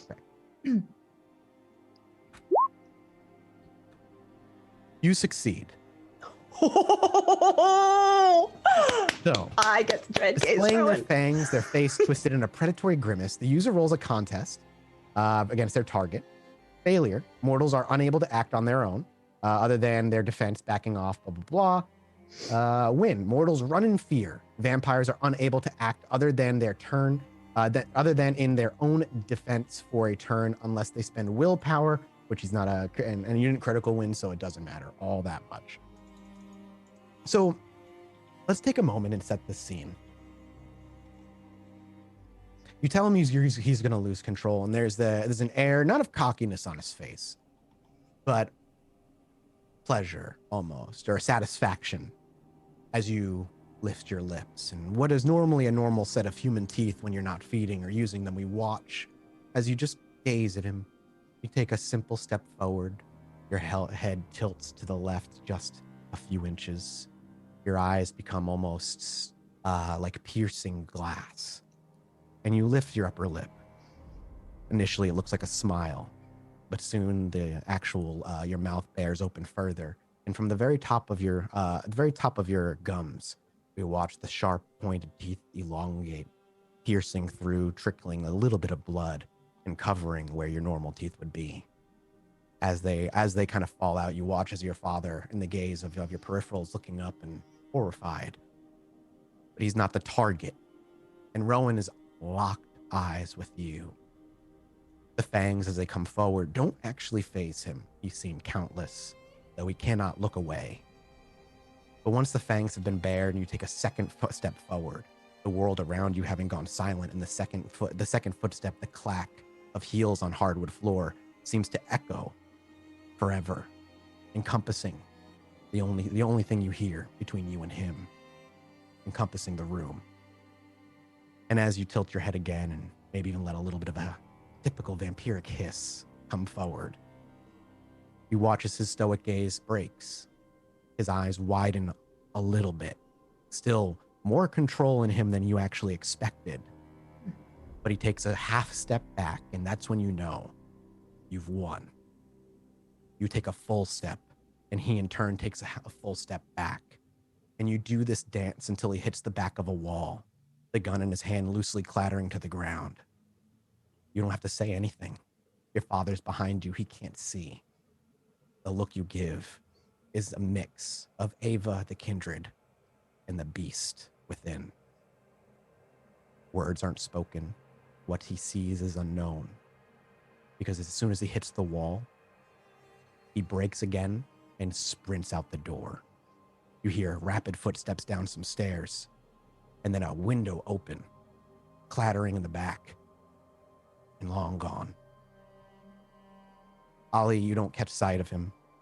Actually, I'll give you a wits awareness roll. We'll give you an opportunity to catch a glimpse of him heading out his escape route, but he wasn't going out the front door. No, I didn't think he would. I kind of cased in the building. I'm gonna look for that. No penalty. I'll just give you a straight roll here. I'm gonna rouse for this if I can. I'm gonna resonate you can rouse. Push the blood a bit. Okay, you get a little hungrier. Wait, second. Whoops, cancel. Awareness.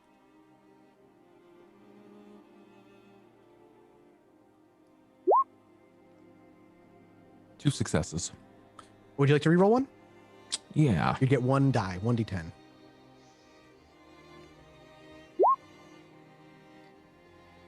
Success?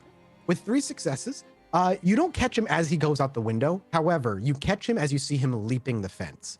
As he's hopping up and over it, you actually see him like just a figure, shirtless. You recognize him not because of a familiar back of the head, but the tattoos that are visible on his skin. And you watch as he's at the top, and you watch him jump and leap down, hitting an alleyway likely on the other side. You could make an attempt to chase him. He's likely going to be in public in a round or so. But he's running, which I don't know what that tells Ollie as to what happened. Soaring leap, follow. Okay, so you're going to make a soaring leap. Yep. You do not need to rouse check for that. It's just how you're making a running jump, right? Instead of leaping straight up, you're building momentum. Yep. Are you looking to just leap at the building up and over the fence across? Yeah, I'm just trying to tail him at this point. Okay. Do you need to make a check at all? No. Okay. So we just watch as Ollie kind of like watches and catches the silhouette, and he just looks up at the building. 3 kind of not slow, but like that medium building up momentum. And that last one, we see him just kind of rip through the air. We hear his clothes rippling in the wind as the camera follows him before he gently lands on the nearby roof. A little bit of concrete cracking, but not enough to do like any noticeable damage. Oh, Hurry up over. Rouse. Can I get another wits awareness as you run over to this, as you land on this building, and now you're trying to get a look from above? Yeah. I roused as well, so I am invisible. Okay, cool. Um. So if you see him, he will not get a chance to see you back, basically. Or even if you don't see him, he won't have a chance to see you back. 2 successes. 2 successes. Would you like to reroll one or no? What is your willpower at? Have you used a lot? I've used 2. I've got 4 left. Okay. It's up to you. A lot of willpower.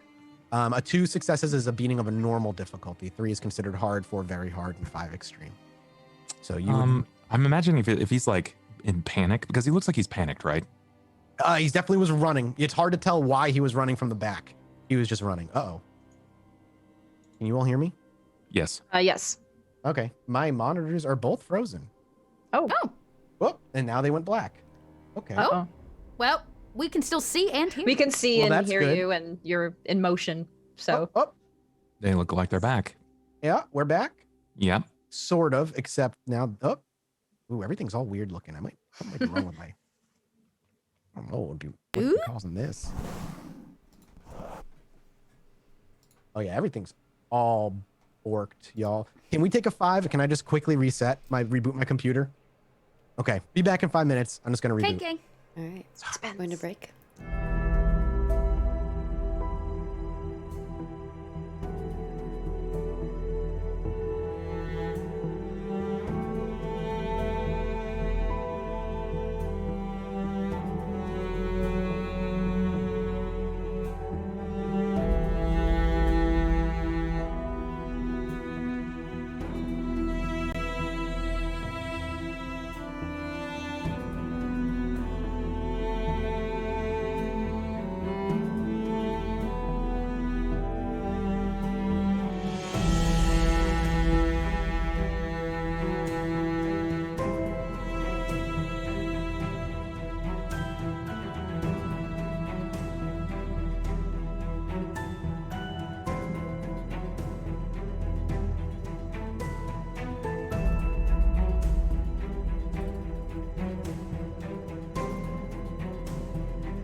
Hello, everybody. Welcome back. Sorry about that. Technical difficulties and all that goodness. However, we're just going to dive right back in. Ollie, you rolled, got 2 successes. Yes, I said, do you want to use a willpower? Did I? No, you can't. You have no willpower. I do. I have 4 willpower. But you have no dice you can re-roll in that. Correct. So you're just going to stick with the 2, and you are able to catch him just as he leaves the alley and joins the general public. Like as he's moving out, he takes a left and basically continues to head northward further. So he's basically going north from here. So you can continue to keep an eye on him and keep track of him. Basically, we'll go into kind of like a chase scene. You'll make a few rolls to see if you can keep up and keep eyes on him rather. And then if you lose him or not, because once he gets away and once he's not scared anymore, which is not going to be much longer, he's going to be back in control of himself and probably go into more appropriate maneuvers. Yeah. I'm basically waiting on him to, I know the direction that he's running. Yep. You know, he's running further north. And right now you guys are in downtown Chicago. So further north would lead to, if he leaves downtown Chicago, would head into Malkavian territory. Right. I'm going to wait for him to dip into an alley again. Okay. At this point, if I'm seeing him like his panicked running directly into public and just kind of, is he frantically like looking around? Once he hits public, he starts composing himself. He starts being okay because he's away from it lasts like a scene, and the scene is him and Ava together and it happening. Him leaving, bursting out and running, that's not going to end the scene. And so once he's out in the public, he's going to be back to like his senses. So you can basically see, is he going to go back toward you guys or is he going to continue? But now you're going to make opposed rolls because he's going to go into trying to hide from you, maybe. It's going to be a little hard, right? Like he's like also 6'4" and topless. Did I say he's 6'4"? But yeah, you will not be roll. He will have penalties to his roll, rather, should I say? Yeah, I'm just suggesting it's like a sore thumb. He's gonna stick out, and I'm just watching. I want to see if he turns back to the building or if he's gonna go in a different direction. Okay. And you follow him until he. I don't know if I can. I need to actually Google something about Chicago real quick. Okay.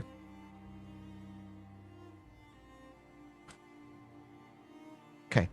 He'll actually, what you're going to see him do as he runs out is, if you continue to follow him, I'll even give you the roll. Eventually, he dips into a Subway.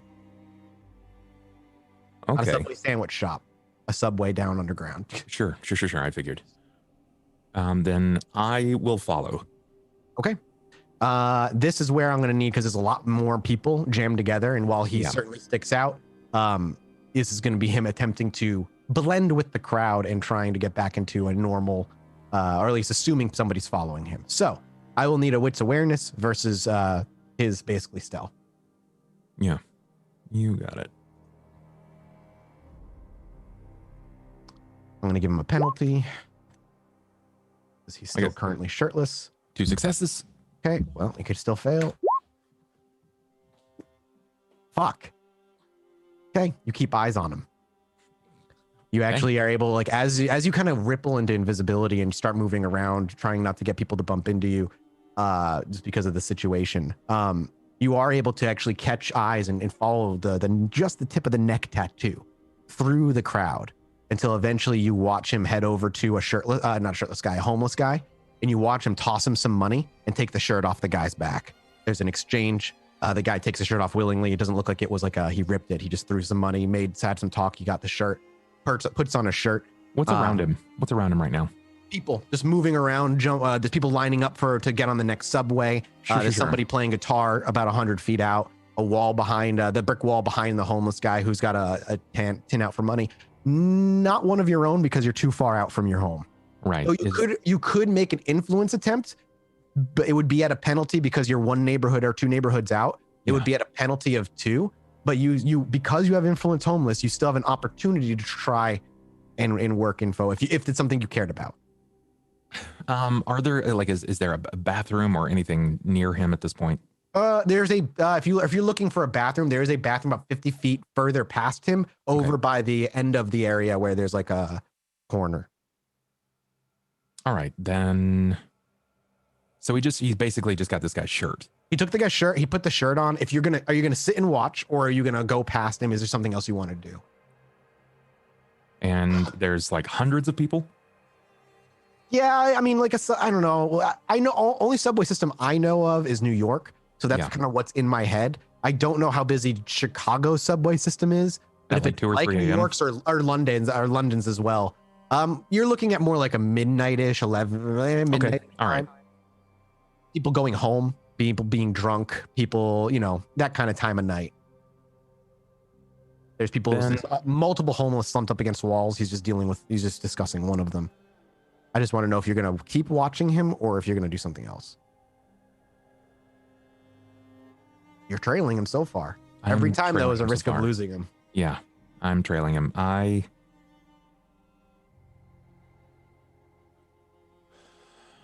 I'm gonna wait for like if there's like a boarding on the subway, if there's and people are like exchanging. I'm assuming that there's people coming off work, what have you. The moment that they start exchanging, I want to make myself visible. Okay. And I want to move up and grab him. Okay, I got you. Ooh, you can make yourself visible. Interesting. Okay. So you watch him then, because there's no subway quite yet, and people are lining up. And afterward, he actually does go to line up, and he gets like part of the crowd on the side, seems to be waiting for the subway. Eventually, you can hear it in the distance, the rumbling, and then the lights down the tunnel before it gets really close, and then rushes by you until it eventually comes to a stop. The doors all auto slide open, and that's when people start to move and exchange. He tries to move in as well, but you obviously following him and watching him, you're gonna come into existence and just grab him by the shoulder. I'm gonna.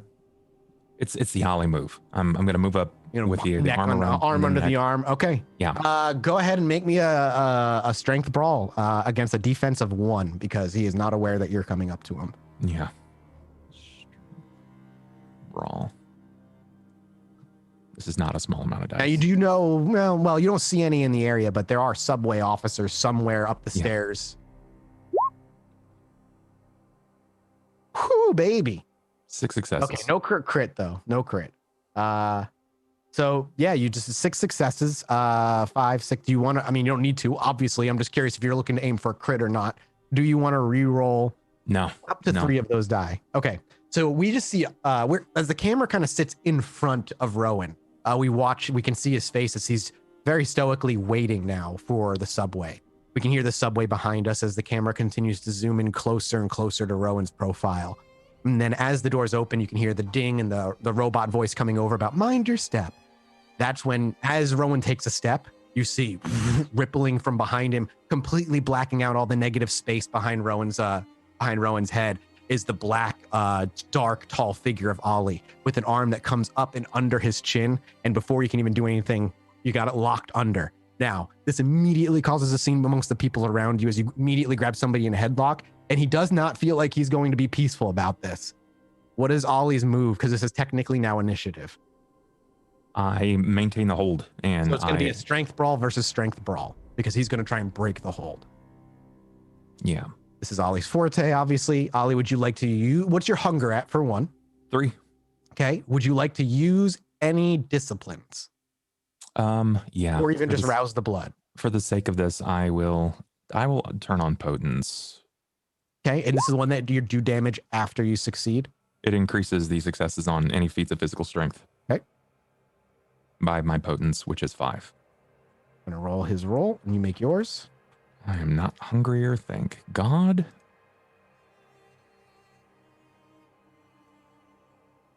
He's unlikely, but he is causing a scene. I got 3. Okay. Would 5 you successes plus potence. Okay. So he does immediately fight. It's almost reactionary. You're not even sure if he knows what's going on. The minute he's in some sort of vulnerable position, his body tenses up and he tries to move his leg between yours to get behind it so that he can twist and try and sweep you. However, when he moves to do that, you're like a brick wall. Not only do you not move, but you lift him up to prevent him from gaining much strength or momentum at all, making him choke and start to have to struggle to even breathe, taking away a lot of the strength he has in trying to kick your foot out anyway. And then as he's up on his tippy toes and flailing, people start screaming and actually kind of moving out of the way. Somebody starts shouting for cops. What do you do now? That was only 3 seconds. Every round is 3 seconds. I know it doesn't take long to. You're gonna try and choke him out, basically. Yeah, Is I'm what you gonna want to choke do? him Okay, you're gonna just sit there and choke him out. Give me another strength brawl. You got it. Because even though he's not succeeding, he's negating some of your successes with his successes. Granted, your potence goes on top of that, but he's gonna get one more roll basically here. 5 more successes plus potence. Unless he double crits. Well, a single crit could work if you roll a lot of successes. How many successes did you roll? 5 plus potence. Now, can you refresh the rules? Do you have to succeed on your initial roll for the potence to go through first? Or does potence go through even if you fail? Because he actually rolled more flat successes than you. Yeah, you'll have to check that one. I am not sure off the top of my head. Chat might be able to answer before me, but I'm gonna swing open the disciplines rules real quick, just in case. Potence. Look up. I think it's prowess. When activated, they add their potence rating to the user of their unarmed damage value as well as defeats of physical strength. Okay, so it's just their unarmed damage value. There is no. Yeah, so it's technically 10 successes. No, yeah. So you and on that last one, as there's some kicking and he tries to like elbow you in the ribs and maybe he's trying to say something, but you're not sure if it's coughing, choking, or him actually trying to say something. But before long, he does end up passing out on you. Now, people though, you've got like a good 10-foot bubble around you of people standing around, and there's people with their phones out, kind of filming this. And you can actually, as you look around, you actually can see a couple of police officers being led by somebody as they're pointing over at you. And you hear them, "Hey, hands up, put the man down." I'm going to put like his arm over my shoulder now that he's out and lift him. Like I'm kind of helping him. And I'm like, it's all right. It's all right. He's my son. Look at my face. Look at his face. He's my boy. There's like obviously a lot of discussions, and there's people saying they were fighting. The cops coming forward, still being without, now they're pulling out their guns and aiming them at you. I'm only gonna say it one more time. He's a junkie. Put the boy down. All right. Do you do so? Yeah. Or do you fucking take off? I'll put him down. Okay, you place him on the ground, and you just hear hands behind your back. Okay, I do. Okay. We watch as Ollie puts his hands behind his back, and these cops come over with the zip tie, whatnot, and you can feel it actually being put over, and you hear one of them going, "Oh," as they like reach, kind of pull your sleeve up for your wrist and tie it. But but not much more than that. Before they kind of step back, you know these things, like Ollie, as you feel them on you. Yeah. Even when you were mortal, there's a good chance you might have been able to, with enough work and pressure, snap free. At least snap free now. Dude, you wouldn't even need a roll. Ollie could just go and pop him free just like that. But they put there, and the cops begin like, "All right, this way, big guy," and they start ushering you out, while one of the other cops stands with Rowan's body as he's calling onto his. I'm looking, hey, be careful. All right, look, seriously, he's my boy. You can hear him talking on the walkie-talkie, calling for like medical support, is what you hear on it. Do you go with him upstairs? Yeah, I start to. I let him lead. Passed outside. He doesn't really say much to you, and eventually brought up the stairs, and there's a couple of police cars. There's one other with 2 cops on the outside. They open the back door, and they're going to usher you in. It's a cop car? Oh yeah, you're being brought. There's another cop car that got brought up, and you're being brought into that cop car. Okay. Granted, you still have your mask on and whatnot, so. What are they doing with Rowan? You heard him calling for medical support, but you got led up and out of the subway onto the street. Okay, all right, so sure, then that's fine. Okay, I'll get up into the police vehicle. Sure, no problem. You get led into the police vehicle. As you're getting led in, you can actually see an ambulance coming down the street as they kind of pull up in front, and they get brought downstairs. Ollie gets loaded in, the door shut. However, you're not being rolled off right away. The cop stays outside. There seems to be some discussion. Eventually, you see Rowan being brought up on a stretcher. Before they get out, okay. So I'm guessing they had to stay outside of the vehicle. They're probably like talking to people or taking statements or what have you. Yep. Typical thing. I'm gonna wait for an opportunity. And I've still had potence. I'm just gonna pop the zip ties. Yep. It does it. You could sit there and you just very quietly. There's just like and you just pop the ties, and now your wrists are free. They're still behind your back at this point, but you don't have to do much, and they pop. Then I am going to... Let's see. Is there a camera? Yeah, dash camera. There's a The dash camera. Windows in front, yeah. No, is it in the back? Like, is it aimed to the... Yes. Of course. Well, no, this is World of Darkness. No. Okay, all right. No. There's enough corruption where I'm sure cops don't wear body cams, and there's a whole lot of not a surveillance on these pose.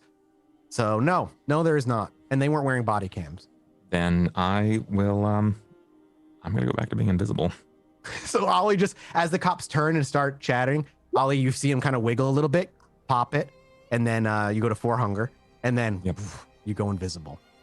And I'm gonna, with the Chicago night noise, I'm gonna push the side door. I was gonna say, do you scooch over to the other side? Mm-hmm. We see Ollie kind of, there's no handle on the inside of police cars, but doesn't matter much if you can just kind of bop it a few times, like you said, as cars roll by or as sirens come up, you kind of have to time it as you need to. Give me 1 strength brawl roll. Yeah. Oh god, I still have potence here. This thing's probably gonna maybe fly open accidentally. You're kind of acting in a hurry, obviously. You don't want them to turn around and realize you're gone while you're still in the car. So with 1, you kind of wait, and then there's eventually another cop car that kind of whizzes by, followed by another. And as soon as the alarms are at their peak, as they're about to come by, we just watch. We can see him even though he's invisible. We watch Ollie as he takes his elbow and just kind of shoulders once. The door actually creaks and snaps and flies open, and it bounces back, but you're able to catch it before it slams shut. And then with enough, you just nudge it out, and you could even push it shut behind you, and you're off. You're gonna wait. Wait for the ambulance. Okay. The ambulance is already there. You saw them bringing Rowan up. The doors are being shut, and the ambulance is going to be heading off. You know the hospital they're going to go to. Yeah, I'm already on the ambulance while he's on his way up. So are you gonna leap on top of the ambulance? Mm-hmm. And just wait. Ollie does so. The ambulance rolls off. We rewind. The camera shifts over to Ava again after he has run, and you hear him leaping out the window. Looking out the window, you can see him leap over the fence, but that's not much time before you turn over and your father is wide-eyed staring at you. What would Ava do? She would immediately crouch down to him and try to give him a reassuring hug and just... You do, but you can feel him as you reach over and you give him a tender embrace. There's a shaking, just a general shaking. Ava's voice trembles a little bit and she just says, "Dad, I'm sorry. So sorry." He goes to speak, but just babbling falls out of his lips instead. Hey, come on, let's get out of He is here. clearly in shock, Ava. What is it you stand him up and... Yeah, I'm just gonna try to get him out of here. I'm just gonna... Okay. You bring him down the stairs, out the door. Dakota's been watching and waiting.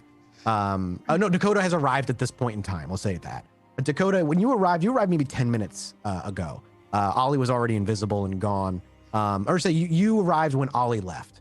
So Ollie went to go chase. You arrive at that point. But I have seen Ollie leaving. When did you go invisible? You would have seen him go. If he didn't go invisible until he leapt on top of the building, yes, you would have seen Ollie take off after somebody. Bub? Were you invisible before you left? I can't remember. You were invisible, so no, then you wouldn't have seen Ollie left.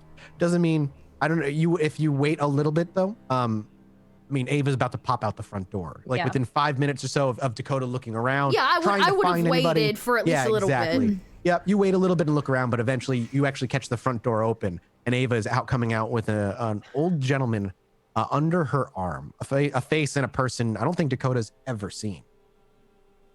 You obviously probably know who it is, but what does Dakota do? Does she rush over? Hell no. Okay. I am injured and bleeding everywhere and very angry. No, Dakota, she does not rush over. You probably see her on the corner, brooding so hard. I'm gonna walk over. What the? So she walks over with her father on her arm. Are you all right? What happened? Fine. Who's this? It's my dad. You see the ear missing now that he's up close. The scarred and scarred tissue. Ollie was here. Invisible. But Rowan's gone. I chased him away. And I'm gonna guess Ollie chased Rowan. I would assume if he saw him leaving. He went that way, out the window. I got a mess to clean up. So, if you think you can, deal with your dad problem. I have a mess to clean up too, clearly. He seems safe. He's... There's no police sirens. I mean, no acts of violence really happened here. Nobody had reason to call the cops. I'm gonna take him back to the theater. Cool. He's not doing well. You tell her what's at the theater?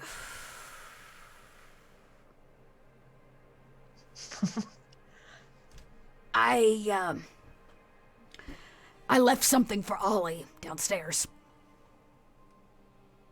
Left something for Ollie? Well, you know what she was off to go do, so. Actually, I technically She doesn't. don't. Oh, she doesn't. My bad. I was She on my way wasn't to there the when Prince. Ollie asked her to You do are that. correct. My bad. Yeah. So I'm just How confused. did it go with Bella? Oh, that's a lot to talk about. Great, It went wonderful. well. Cool. I'm the end gonna of the go day. now. Yeah, everybody's You're gonna- safe. He's safe. Fuck knows if Ollie's safe.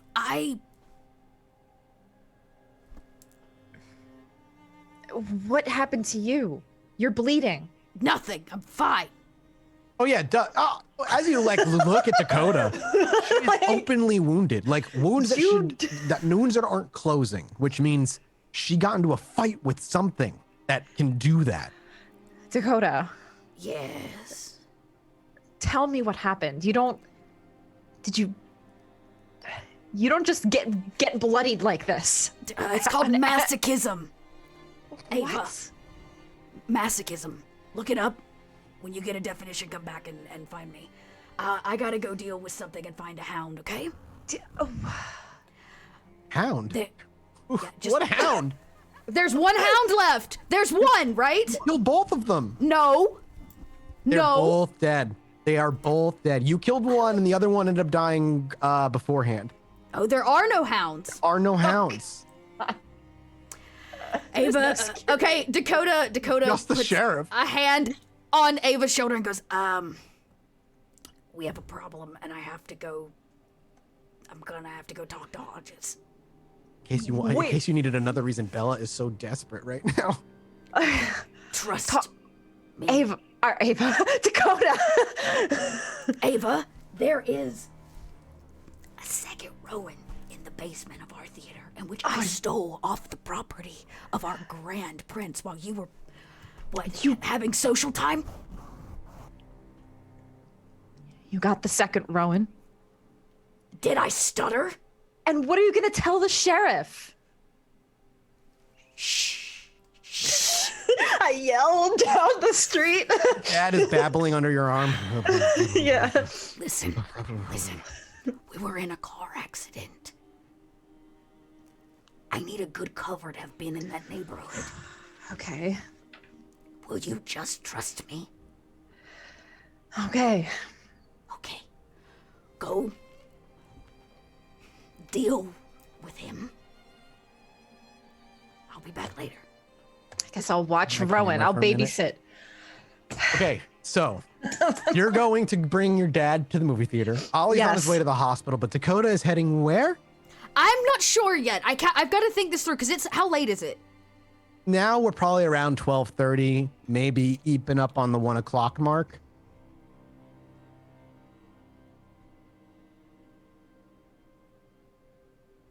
Okay.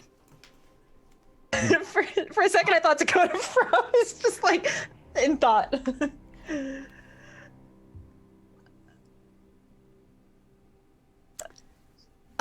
Okay, Dakota. Okay, I have to do this right. I have to think through this process. Yeah, no, think. This is an important decision. Yes, it is. Dakota needs to cover. She's got to cover for why she was I at cannot believe Rowan's house. Rowan is still this big of a weakness for everybody still. It just infuriates I love Dakota. it. That's It perfect. infuriates her. Okay, so she needs to She needs to make it look like she was there for good reason. Where are you going? And was injured for good reason. Yeah, yep. I think I'm gonna actually go to the Ivory Tower. Okay. Not to the sheriff directly. So Dakota says, I'll be back. I'll see you at the theater tonight. No, I won't. I'm going back to the boat. I'll see you in a few days. Okay. I trust Dakota. Dakota goes to the Ivory Tower then. It's not that far. I'm gonna come in the back. I'm gonna just come in the back. I don't want to come in the front. Where are you looking to go in the Ivory Tower? To the front desk as minimally as possible. I just need to leave a note. Okay. You walk up to the front desk. Katie is there talking to a few people. Again, much like to Ava, even at this point in the night, the Ivory Tower is rather bustling. Not as bustling as when Ava was here, but still more bodies in here that you would expect, like a good 10 to 20 people all milling about in the large lobby. As you walk up to the front desk, Katie's, finishing a conversation, and when you catch her eye, she smiles. Dakota, good to see you. Right. I just need to put in a word, Katie, a message. To whom and for what? Maybe CC the Hodges and Bella. I kind of I gesture and show my state. Does that make sense? Yeah, oh no, I'm aware of what you're doing. She looks to you, and all pretense of pleasure and pleasantness rather disappears. She goes, it doesn't have to be tonight. If you're asking for Hodges, it sounds like you're in a bit of a dire situation. Stay there. And she reaches for her phone.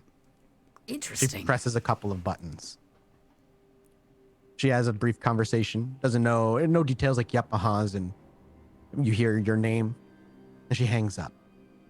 What's the state of the emergency, and are we dealing with a breach?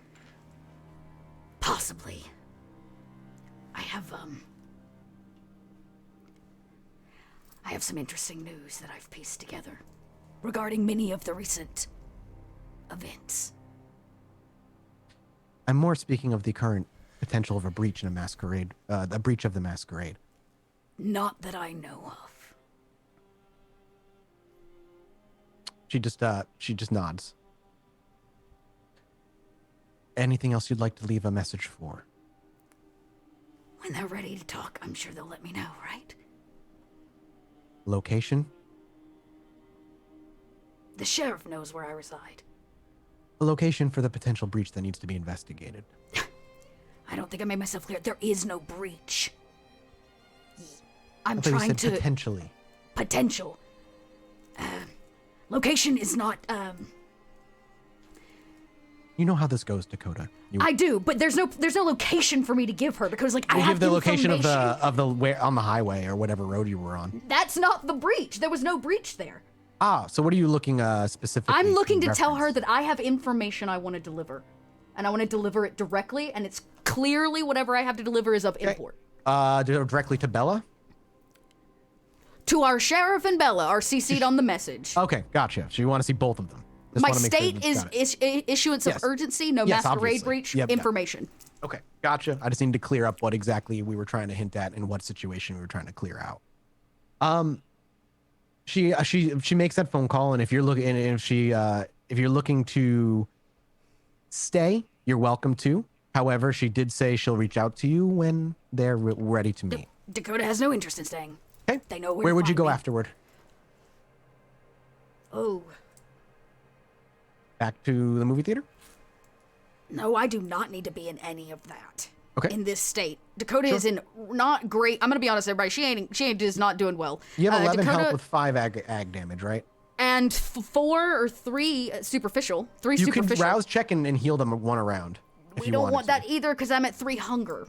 That's what I mean. And I have 1 willpower. So Dakota needs to actually stop Yeah. and not go put herself in a situation to become angered. So she's gonna try to feed on the way back, probably where she's loud and. The rack would be your closest since you're right at the ivory tower.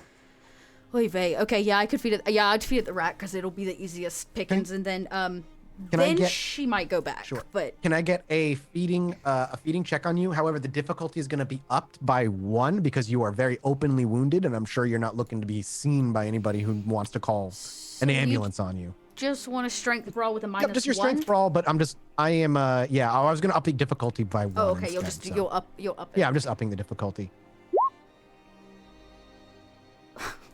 Oh, dang. My highest die pool, I roll a 1. Dakota goes home to the boat. She is defeated. She's tired. Yep. She's taken, once again, another fucking beating for Rowan. She's going to the boat. She goes to pass out. The dogs are eagerly waiting for you when you arrive. The only people that ever want to see her. Right? She loves her dogs. She's very injured. Meanwhile, Ava goes to the movie theater. So we go back to Ollie, who's riding on the ambulance. Eventually, you arrive at the hospital. He's rolled out and walked into the emergency room. Are you just going to follow to see where he goes? How many paramedics are there? Oh God, I don't know. 2. 2. Low staffed, and he's not going to be. I mean, you choked him out. Like, yeah. Beyond him coming to, which he may even be as he gets rolled out. You're not sure yet because you don't see it. You know he's not likely going to be here long. But police got to do what police got to do. And an emergency is an emergency, and he was unconscious. I'm guessing from my shaky things, they're probably like the driver may have like gone inside to get either like a room prepped or something like that. Like it's not going to take all 3 men to roll in a stretcher. Yeah, true. Also, Dakota, you didn't roll enough dice for your feeding. You strength brawled, but you only rolled 4 dice. You should be rolling like 8. I should have rolled 7. 7? It only rolled 4? Is that because of my health situation? No, you're not low enough to be taking penalties on your health. Okay, I'll roll again, but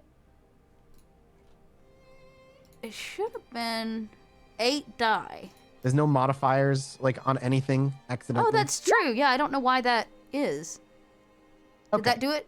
Yep, Okay, so I got a 3. With 3 successes, you will successfully feed. Because the difficulty went from 2 to 3. So you will be able to feed before you go back to your boat. You rolled the wrong die pool. So sorry, not to cut you off, Ollie, but that was that's actually very important depending on how things go. So what's your hunger at right now, Dakota? It was at 3. If I can feed 2, that'd be sweet. You can feed 2. You put whoever it is out for about a day by doing that, by feeding on 2, but it's up to you if you give a shit. Okay. She doesn't. Then you do. You're actually able to bring yourself down to 1 hunger. Would you like to then rouse and heal superficial, or try to heal your 1 aggravated for the night? I would like to rouse to do the superficial. Yes. Just the superficial, or you might actually have to actually heal the ag first. You might not be able to. I think I have to heal the aggravated. So your hunger does not go up 1, but your aggravated damage goes down by 1.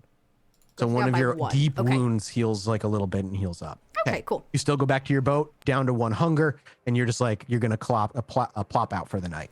Yep. Ollie, you watch. I'm sorry, the couple paramedics there. He's likely not going to be in the hospital for very long. You want to follow him and see where he goes, and you want to kind of linger around for a bit. No, I'm gonna wait for them to get out after the driver goes in or whomever goes in. The moment that they put the stretcher out. Yep. Let's see. I need to look at something real fast. Sure. I will say, as the stretcher's rolled out and one of the paramedics is on the outside guiding it out as the other person on the inside steps out with it, you actually see with his oxygen mask on, his eyes are open, and he is speaking. He actually saying, "I'm fine. Just let me the hell go. I'll be fine." And the paramedic's like, "We'll be out of here as soon as you can, sir. Don't worry. We just got to make sure everything's good, and we don't need to keep an eye on you overnight." There's like just that kind of conversation happening. Okay.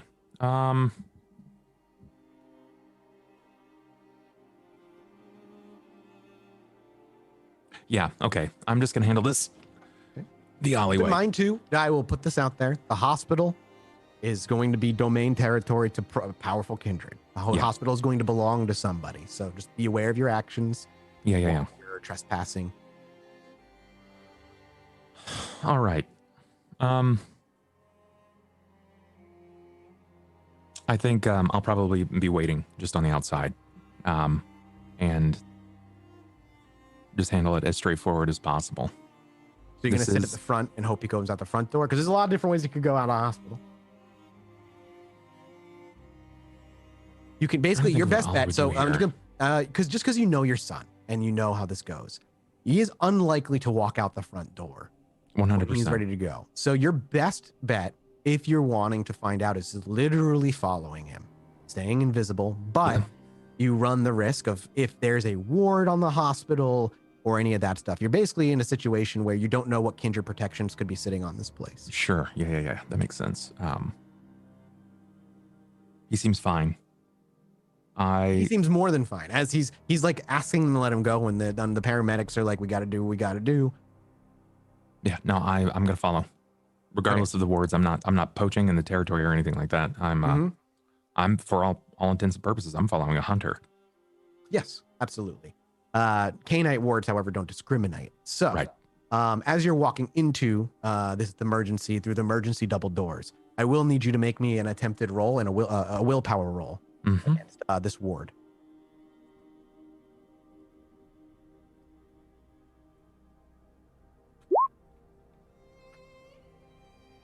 One success. Let's see what I roll. Okay. Not a critical success, so you take 3 superficial damage as you meet a barrier. You can feel your skin kind of boiling away, and that's going to ripple you out of invisibility for a moment. You will need to rouse and disappear again if you want before anybody sees. Oh, are you out? I will go hunger frenzy. Are you at Hunger 5? I will be. I certainly will be. He's You at will Hunger be if 4. you fail, but if you go to Hunger 5, it's any roll after that could put you in a Hunger Frenzy. Or Sight of Blood, obviously, which is dangerous in a hospital. I'm just putting out the facts, brother. That's Yeah. extremely dangerous. You don't Let's say. be real. Whose territory is this? You are currently in Toreador territory overall. You're in downtown Chicago. Likely, if you were to take actually, you would know this. It belongs to the prince. You are in Prince territories. I don't know why I was trying to make that vague. You're in downtown. Of course, it belongs to Bella. Of course it does. All right. So, and this was like on the way in. I felt this. Yeah, you would feel it as you take 3 superficial damage as this burning feeling goes across, and you have dealt with wards before. It's a familiar feeling to you. I think you actually took ag damage from the one that you punched through. Yeah. It's a similar thing, but you catch it before it becomes anything too much. I need to feed. There are definitely. a lot of people moving around out here. Yeah. I have to go back to my alley cat become ways. visible. So what is your Yeah. first? Well, I mean, I'm visible. I've got to walk out. I have to walk out of this place. As you try to, you don't even get through the doorway. Basically, you're on the outside of the emergency double doors. I'm assuming you were following behind them. You immediately become visible. Can I get a dex stealth check as you realize you would realize you become visible as you try to quickly dip into a dark corner or around a piece of the building just to get out of sight. You got it. 3 successes. Not crit, at least, so that's great. So you actually do very quickly realize, obviously, that you can be seen, and you're able to move into as you go around the corner where the brick meets like kind of this divot. You push yourself over there, and there's no lights that kind of hit that area. It leads to another parking lot out to the east side of the hospital. You're standing in the shadows. There's nobody around you, but that's not going to last long. Yeah. No, that's fine. I'm just kind of milling about. You're just gonna kind of like make a walk out and try to look as natural as possible while walking away. I'm just gonna want a charisma. I don't want a performance. No, you know what? I'm not gonna call for a roll for you. Nobody's gonna be like shouting. You were out of the way and weren't seen coming out of visibility. That's kind of the real important bit. So afterwards, strolling away quietly into the parking lot is not anything anybody kind of questions. You can, from there, you can either linger around and hope you get sight of him through the front door or a window or something, or you can find a nearby sewer and start making your way somewhere else. I need to feed. I desperately need to feed because I can't give up on this lead. Would you like to poach? You're not too far from the rack, which is legal. Is it just inside of the rack or is it domain based? The only legal part down here is within the rack. The rack is a free feeding area, so long as you only feed there once a week. I've never fed at the rack, so I will go feed at the rack. The rack you've been through before, through cars or on buildings or invisibly. So the familiar sights of just having mortals mashed together and pushing by, and the smell of alcohol and tears and just mortals' flesh pushing through. The jitters are so incredibly unbearable. As you're walking through, almost anybody here would do for you. You would sink your teeth. You're not sure what you would get. Maybe a drunkard, maybe somebody on drugs, or maybe just somebody with a resonance that just satisfies in a way that hasn't satisfied in a long time. It doesn't matter. Make your roll. Strength brawl. You hunt. Mm-hmm. Now, if you feed for 3 points, you're basically putting this person out for 2 to 4 days. So I don't know how much you would want to feed. And you easily are able to find somebody in an alleyway. I mean, these alleys are filled with people pissing in corners, making out, vomiting, drinking. You have your pick of the gross litter amongst these folk. And you choose one. How much do you want to imbibe? 2. 2. So you'll put them out for about a day. They'll stumble around a little bit, and somebody will likely rob them, but they'll be all right. And as you actually drink, you can feel this ecstatic elation that was running through their veins themselves as you take the blood in. It's almost like you can feel an echo of the happiness that they were feeling through the night. And as you finish drinking and lick the wounds close, and that kind of, like I said, that kind of echo for a few minutes before it fades away, giving you just an idea as to what mood they were in while you fed. And now at 2 hunger, while it still nags in the back of your mind and you still can never truly finish any thought without thinking a little bit about feeding, as you bring your hand up, the shakes are gone and you're much more in control. All right, then I want to, I gotta go back. I have to go back to the hospital. Yep. So you're gonna go back to the hospital? Yeah. And you're gonna try and enter one more time? Is it like per the entrance, or every time you try? Anytime you try to enter. So exiting, it's the same thing, or no? Well, no, when you, no, so like as long as you're in once you're in, you're good. Once you leave, you would need to make another roll to enter back in. So you leaving is no problem. You're not trapped inside. It's always just passing the barrier. So second question, is the barrier limited specifically to door entries, or? I do not know. I do not know. No idea. All right. The extent at which this thing is warded. The wards themselves can be extended. So it could be one ward that just encompasses the entire hospital. You're not entirely certain. Then yeah, I'll go through. Okay, make me another will save again. Uh-huh. And I will roll my resistance roll. Ooh, that's unfortunate, I think. Because, ooh. Oh, 3 successes? Okay. You take aggravated damage as you are shunted back. Your actual flesh peels away, and you can see it flaking off and turning to ash before you as you attempt to even step through again, and you are thrown back a good 6 inches.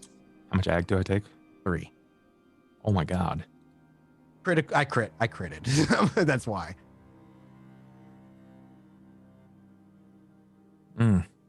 Then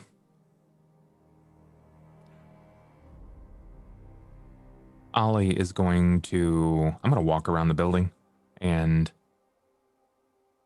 look for where I would exit the building back when I was a street punk. Sure. Where would I go? Give me, I would say, an intelligence streetwise check here.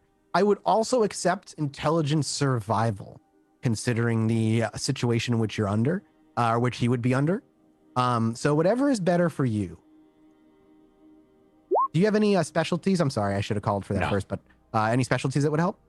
I have no idea what I just rolled. There's a black box over everything on my screen right now. You rolled 2 successes so far. But did you have a specialty that you could add a +1 that would give you a +1? Negative. Okay. You could re-roll 2 of those. I will. Okay. How many willpower are you down now? That after this will leave me with 3. Okay.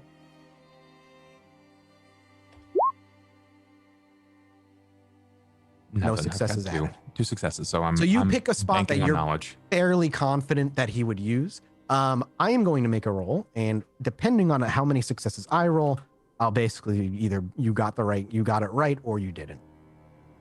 He's going to roll what his pool I want him to use here. For him, yeah. With this, do I want to give him a penalty? Ava fucked him up pretty bad. He wasn't expecting that. I'll give him a little bit of a penalty here. Yeah, I'll just go with that. Oh.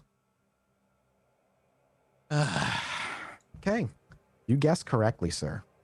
Ooh. I rolled so bad. I rolled so goddamn bad. Okay. So you pick a spot that you think that you would use. You wouldn't go through a back door, front door, even the side doors. You'd want a window.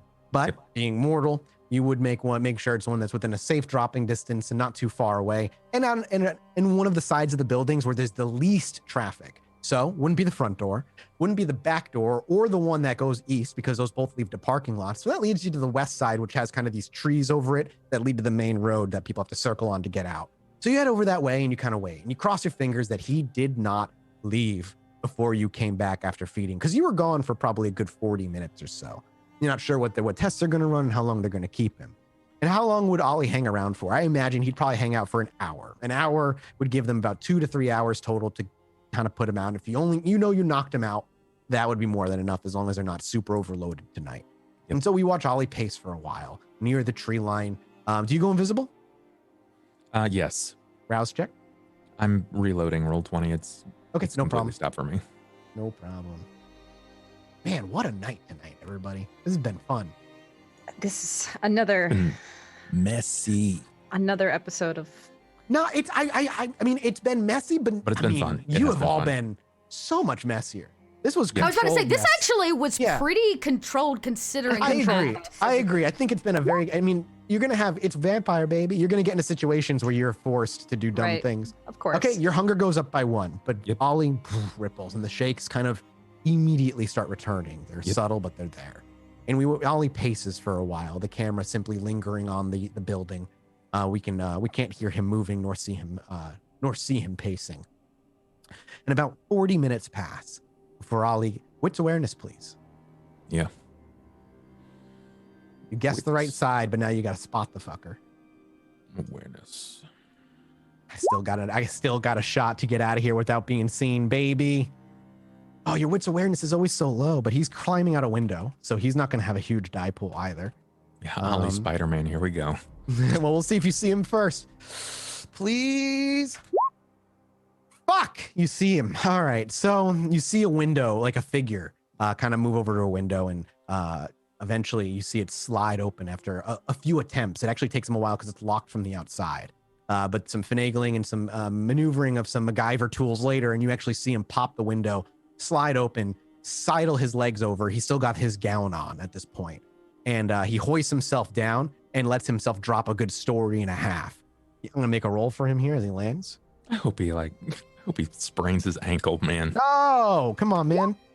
No, he does not sprain his ankle as he lands and rolls using the momentum before springing up onto his feet and making a beeline for the forest, for the tree line. Perfect. That leads to the roll. Yeah, perfect. That's exactly where I'm waiting. I'm aware. I know. What would you like to do? You want to catch up to him? Because he's sprinting. He's not like walking. He's full on sprint. I'm gonna move into his path and Okay. You don't have anything that ups your speed, right? No, but when I jump, it's way different. Yes, that's also true. Are you gonna soaring leap? Oh yeah, I'm gonna soaring leap right into his ass. Put him into the ground. Again, that is not a rouse check. Mm-mm. Okay, cool. Give me a Dex Athletics check as you try to aim to land directly in front of him. Yeah. Doesn't mean you won't be close. I'm just curious. I mean, let's look at the scene here, because the camera's right now. The camera's following Rowan from behind. We can hear each of his plopped and naked feet footsteps on the concrete before he steps on the grass. 4 successes. You could re-roll. Well, it's up to 3, but you have 1 that you failed. No, I'm happy with 4. I just want to hit him, catch him off guard, and put him in the dirt. It's like Terry Tatum into the ground. The camera follows, kind of bouncing like a hand camera behind him as he makes his way across the concrete and the asphalt, and then eventually onto the grass. And we can hear the crunching of the grass, the moist, dewy grass beneath his feet as he pushes by a few of the trees. And we see the camera actually begins to pull away from him at that point, and instead kind of turns sharp left. And while we can't see it, it almost trails somebody flying up through the air and then landing directly in front of Rowan, about a foot out. And the camera catches back up with Rowan as I'm assuming Ollie ripples into existence. Because he won't bump into you if you're invisible. He will unconsciously move around you. Oh no, I can horizontally leap. It's not up. I can also horizontally leap. You're just gonna much. Oh, I thought it was an arc. No, yeah, I can do that, or just like straight out horizontally, and I'm gonna connect like shoulder. Oh, you want to hit the guy? I want to put him in the Oh. ground. Oh, okay. That's going to be a different role than a Dex Athletics check. Okay, sure. That is going to be a Dex Brawl check, as you're basically aiming to hit this dude with like just a leap through the air. Oh, please don't threaten me. And you're going to take a -2 -2 because it's, well, no, you're not going to, you're not called shotting, but you are at range. Your call here. I'm thinking I'll give you a -1. I'm not going to give you a -2. Okay. I will take a 1 -1 on that though. It's a bit, you've never done this before. We've never seen Ollie attempt this before. And this is kind of like throwing himself. It's interesting. I like it. Are we going to rouse and add a 1d10 to this? No, but Sorry. I might willpower. Yep. Willpower 3. Yep. I mean, 2 successes is still not bad. Oh my God. You do 7 Nice. successes. Nice. And So so- from 2 to 7. From 2 to 7, as the camera, as I say, kind of stops and it turns. And instead of following it in an arc, it just follows a really fast straight line that eventually collides with Rowan. And we see as the collision happens, Ollie ripples into existence, and Rowan is sent a good 2 to 3 feet in the air before he hits the wet grass and slides for another 6 inches to another foot, as he just kind of lets out an as you hit him under the ribs. Yep. Ollie just kind of stands up. What do you do? I get back right on top of him. We see And- Ollie take a quick rush over. You're going to tackle him and pin him. Yeah. Oh, Okay, yeah. strength brawl. Night. Do you wait? Do you activate potence? Because you would need to rouse check again. Yeah, that's fine. I'll do Okay, it. rouse check You know first. what? Anything for my boy. Okay, you do not gain a hunger. So you run over, strength brawl. Uh-huh.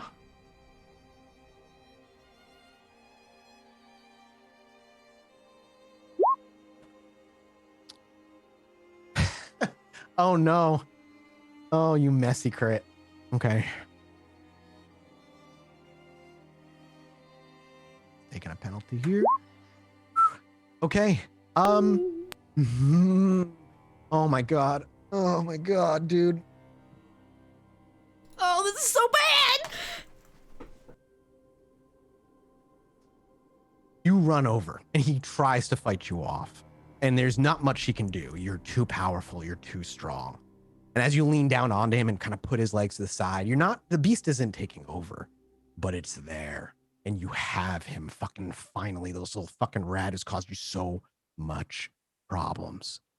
And as you stand on top of him and he tries to wiggles and you leave your knee onto his neck to make sure he can't say a word and he tries to fight, you just watch. There's not a pleasure in this, but this guy, as you watch him, you question to yourself if he's even your son. This isn't the boy you would have raised, the boy that had so much promise, the one you saw at the basketball court by the orphanage and whose gloves you gave. He's tattooed from head to toe in religious imagery, and there's hate in his eyes as he stares at you, even in these moments where he's completely helpless. Pure anger radiates from him. You're not even sure if you can feel it, but it feels like it for a moment, like you can feel the heat. And soon, as though you don't even think twice, a little more weight on his neck and you can feel a crunch. His trachea collapses. You watch as he starts to gasp and you know what happened. You have a choice. He dies now, or you embrace him.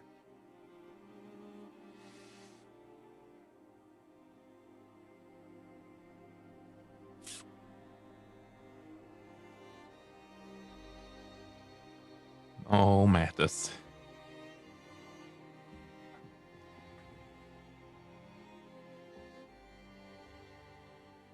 I'd like to vote we turn the car around and go home, please. Mute your microphone. Everybody mute your microphone except for Ollie.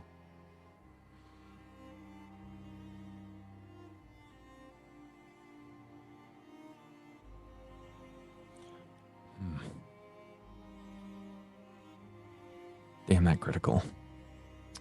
Messy critical, baby.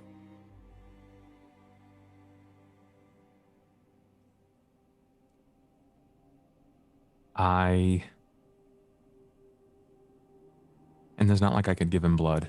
It's not an option. He dies. You Inside there. kill him in this moment. Feeding him your blood would turn him. You'd have to drain him first and then feed him your blood and hope it works. Because you don't know, they're supposed to be alive when this happens. But you've also heard tell through Crowley, I believe, of the occasional person trying to turn somebody after death.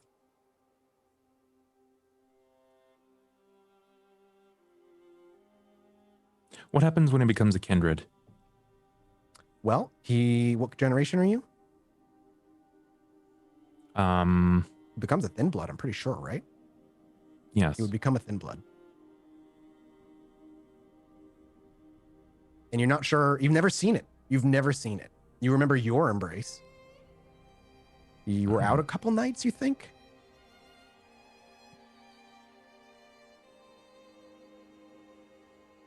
No,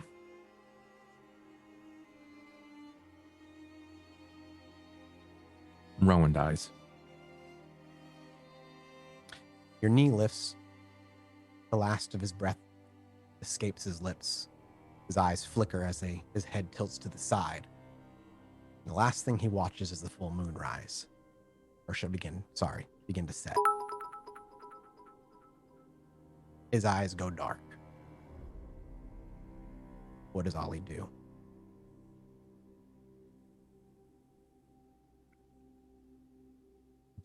Ollie.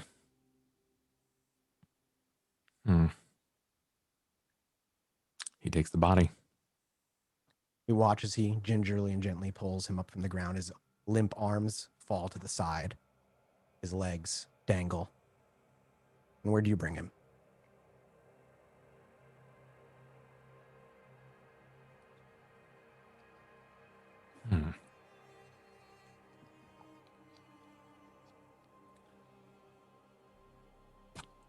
To the theater. Ava will be there when you arrive. As you walk into the doors quietly, I imagine you went invisible for all of that. I'm not going to have you roll a rouse check. The doors open, Ava, as you're upstairs pacing, waiting. And as the doors close, Ollie ripples into existence with Rowan in his arms.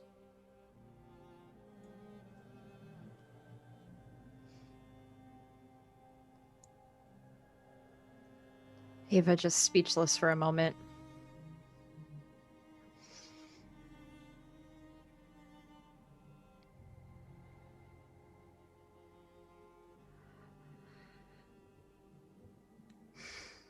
Where does Ollie walk to? I don't think he does. Just stands there. Does he put the body down? Ava just staring at Ollie, Ollie staring at Ava. We'll close on that scene. A silent sadness, an understanding, and probably emotions that we couldn't even truly describe right now. Run through them all. So we will gently fade to black. Right. Ooh, what an episode. Great job, guys. That was a good one. Is everybody okay? Yeah. I just posted it in chat. I was like, oh. Can we get, is everybody good? Yeah. That was emotional. Wow. There are some effects that are going to happen because of that. Of course. Very much so. Thank you. There's a lot to unpack in this episode. This is going to be quite the after show, that's for sure. I think we'll probably take a little Shit, break. Jason's in chat? Oh, Jason, I'm sorry, bro. You came out on a big one today. Yeah. Sorry for my light joke, y'all. I'm sorry. I had to take a moment. I didn't mean to shut you up. I just wanted Ollie to just be in the scene. I didn't want Bub to come out. I totally get it. It was an Ollie decision, and that was a hard one. Sure. The hardest decision. I cannot believe he saw. I rolled one success in his attempt to escape. That messy crit, man. Okay, I have a question. Could Ollie have chosen to re-roll that crit? Did he have a chance to? Yeah, he could have. Well, no, he could have if he called it. If he called it, yeah. If he had. But I didn't bring it up. I mean, we could go back. I just. No. just- I totally yeah. get. I'm interested for mechanics Yeah, reasons. this- Yeah, Could he have? He You could have you re-rolled. can to have- reroll. okay. You can reroll up to 3 dice, which means successes and failures. But honestly, I don't really want that to happen now. That You know what I mean? was- Like if I could Yeah, redo that, totally. I don't know if I No, would call for I- it. Yeah. yeah, Here's it the was thing: we really all good. knew it was coming. You know what I mean? Like we all knew it was. We gonna be knew coming, so. that this moment was going to have to This- happen. There's no and Whichever it was way gonna it have to be Ollie's happened. decision no matter what, which is another Yes. reason why Dakota's not around. Like Yeah. this is she doesn't even want to be a Poor part of Ollie. this. He was alone. Yeah, he did it by himself. We Yeah. weren't there to. Not it even was final just- words. Nope. She told Ollie. I mean, Dakota told. Well, we'll talk about this in after. But she told Ollie. well, Yeah. This will be There's a good a after lot, so yeah. Bub, round Y'all of I want to applause applaud for- Bub. for Thank you Yeah. for rolling with feeling that with me, okay, my man. Bub? Yeah. Cool. All right. All right. Well, I'll wrap this up. We probably will take a little break before we do our after show to get everybody like chill. But yeah, this is going to be a good one. So if you're interested in checking out our after show, support us over on Patreon, patreon.com/rollforit. We put all of our goodies up there. There's lots of behind the scenes stuff up. Right now, there actually is some stuff that you can check out, which is the Fairmeadow map and the Sword of Kiv from our Ascension show. You can go ahead and check those out right now. And of course, we want to extend a huge thank you again to our supporter, Kirby. Get some roll loves in chat for Kirby. Lots of love for you, Kirby. Thank you for supporting this episode. I'm sure you're happy you did. This is a good one. Yeah. So if you'd like to support us, like I said, you can go to patreon.com/rollforit, support us, and get some other wonderful behind the scenes goodness, as well as a privately GM'd game by one of our lovely cast members. This month we have, or technically it's still January. This month we have Tracy and Miss Magitech GMing, so you never know. Tracy and Miss Magitech, both of me. No worries. I was trying to be like, don't say Tracy, and I think I just said Tracy. No worries. And Miss Magitech. I was trying to say not your names. Sorry. Dot and Miss Magitech. If you want to support us in other ways, you can subscribe to us right here on Twitch. It gives you access to the VODs right away if you want to check that out. Of course, we do upload this to our YouTube channel. You can also become a member on our YouTube and subscribe here on Twitch to get access to our emotes. And you get access to our Discord with both of those as well. Beyond that, if you can't support us monetarily, we totally, completely understand. You can support us by just being here, watching the stream, sharing this. I'm sure that you want to share this episode specifically for a lot of reasons. Just tweeting, retweeting, liking, all of that jazz. It goes a long way. You think it wouldn't, but it does. And I'm going to go around and let everybody kind of say where you can find them at. All of these wonderful people are talented and do many, many other things beyond just being here on Roll For It. And I will check to see if we have any donations and read those off. So let's kick things off with the Bubbernaut, who plays Ollie Hopkins and had probably the most emotional episode. I feel like there's a lot of stuff that happened in this episode, but We need an after show, brother. yeah. Let us know where people can find you, what you're up to. Hi, I'm sad, and I'm all over the internet right now. Check me out over at twitch.tv/thebubbernaut, and I'm telling stories, playing video games, and not regularly crying about a fake character that I've played for almost 80 sessions now, but when I do, I make sure it's on Roll For It. That's right. Yeah. So, we make you cry. I don't know. Yeah. I don't know if that's something to be proud of. Yeah. There has been but- lots of crying on Roll For It shows. Hey, though. the most I've ever cried on a show was that episode where Saito and Camille died. I have never cried that much, so I feel you, Bob. I feel you. But that's me. I tell stories, I play games, and I connect with my community. So come find me on Twitch, Discord, Instagram, Twitter, all over the place. That's it. Moving on from there, we've got Dakota Rain, played by Little Red Dot. Dot. You can find me online as Dot. Little Red Dot, technically. Don't put in Dot. You'll find all kinds of things. Just Little Red Dot. I'm out there rolling games. Or playing games, rolling dice, telling Rolling stories. games. Rolling games. Playing dice. Playing dice, yeah. Storytelling all over the place. So come check it out. And we have Ava Heloise, played by Miss Magitech. Where can people find you at when you're not here? Hi, everybody. I am Miss Magitech. You can find me all over the internet as Miss Magitech. I, too, am playing lots of games, whether it be on my stream or on other streams. Cyberpunk Red, Vampire the Masquerade, Pathfinder. I feel like there are a few others, D&D. If you're into any of that, feel free to follow me and find out when I'm going live all over. Yeah, I guess that's me. And last but not least, our wonderful storyteller who likes to twist and turn you, take us on the roller coaster. Gotta have the Take ups the and knife the and- downs. Just twist the knife, yeah. Yes, Tell us- last week tell us though. where we So can find you. I'm Mathis. You can find me everywhere as Mathis. I'm streaming. I'm doing. The only other tabletop I'm doing right now is Stitch of Fate, which is another Vampire the Masquerade. No crying on Stitch of Fate yet though. We're work working on on that. that still. Good Yeah, I'm luck working- there. We're still in season. We just got done with season 1. Okay, Yeah, I bet you give can us a make season. Sean cry. Other than that's that, easy. though, you can find me playing games at Mathis Games. Chilluminati Podcast is my main gig. You can find me talking about serial killers or aliens or ghosts and all the cryptids with Jesse Cox and Alex Fasciane. And then here every Saturday, telling almost 80 episodes of Vampire with this crew. And today, last week and this week, reminders as to why this crew is so special. And So. hopefully many more in the future. So we do have a donation today, which is from WoW, and they donated $10, and their comment is just wow. That is a perfect way to describe this episode. Yeah, we did also Wow. get quite a few gifted subs, so thank you for that as well. But we're going to go record an after show, probably take a little break before we do that.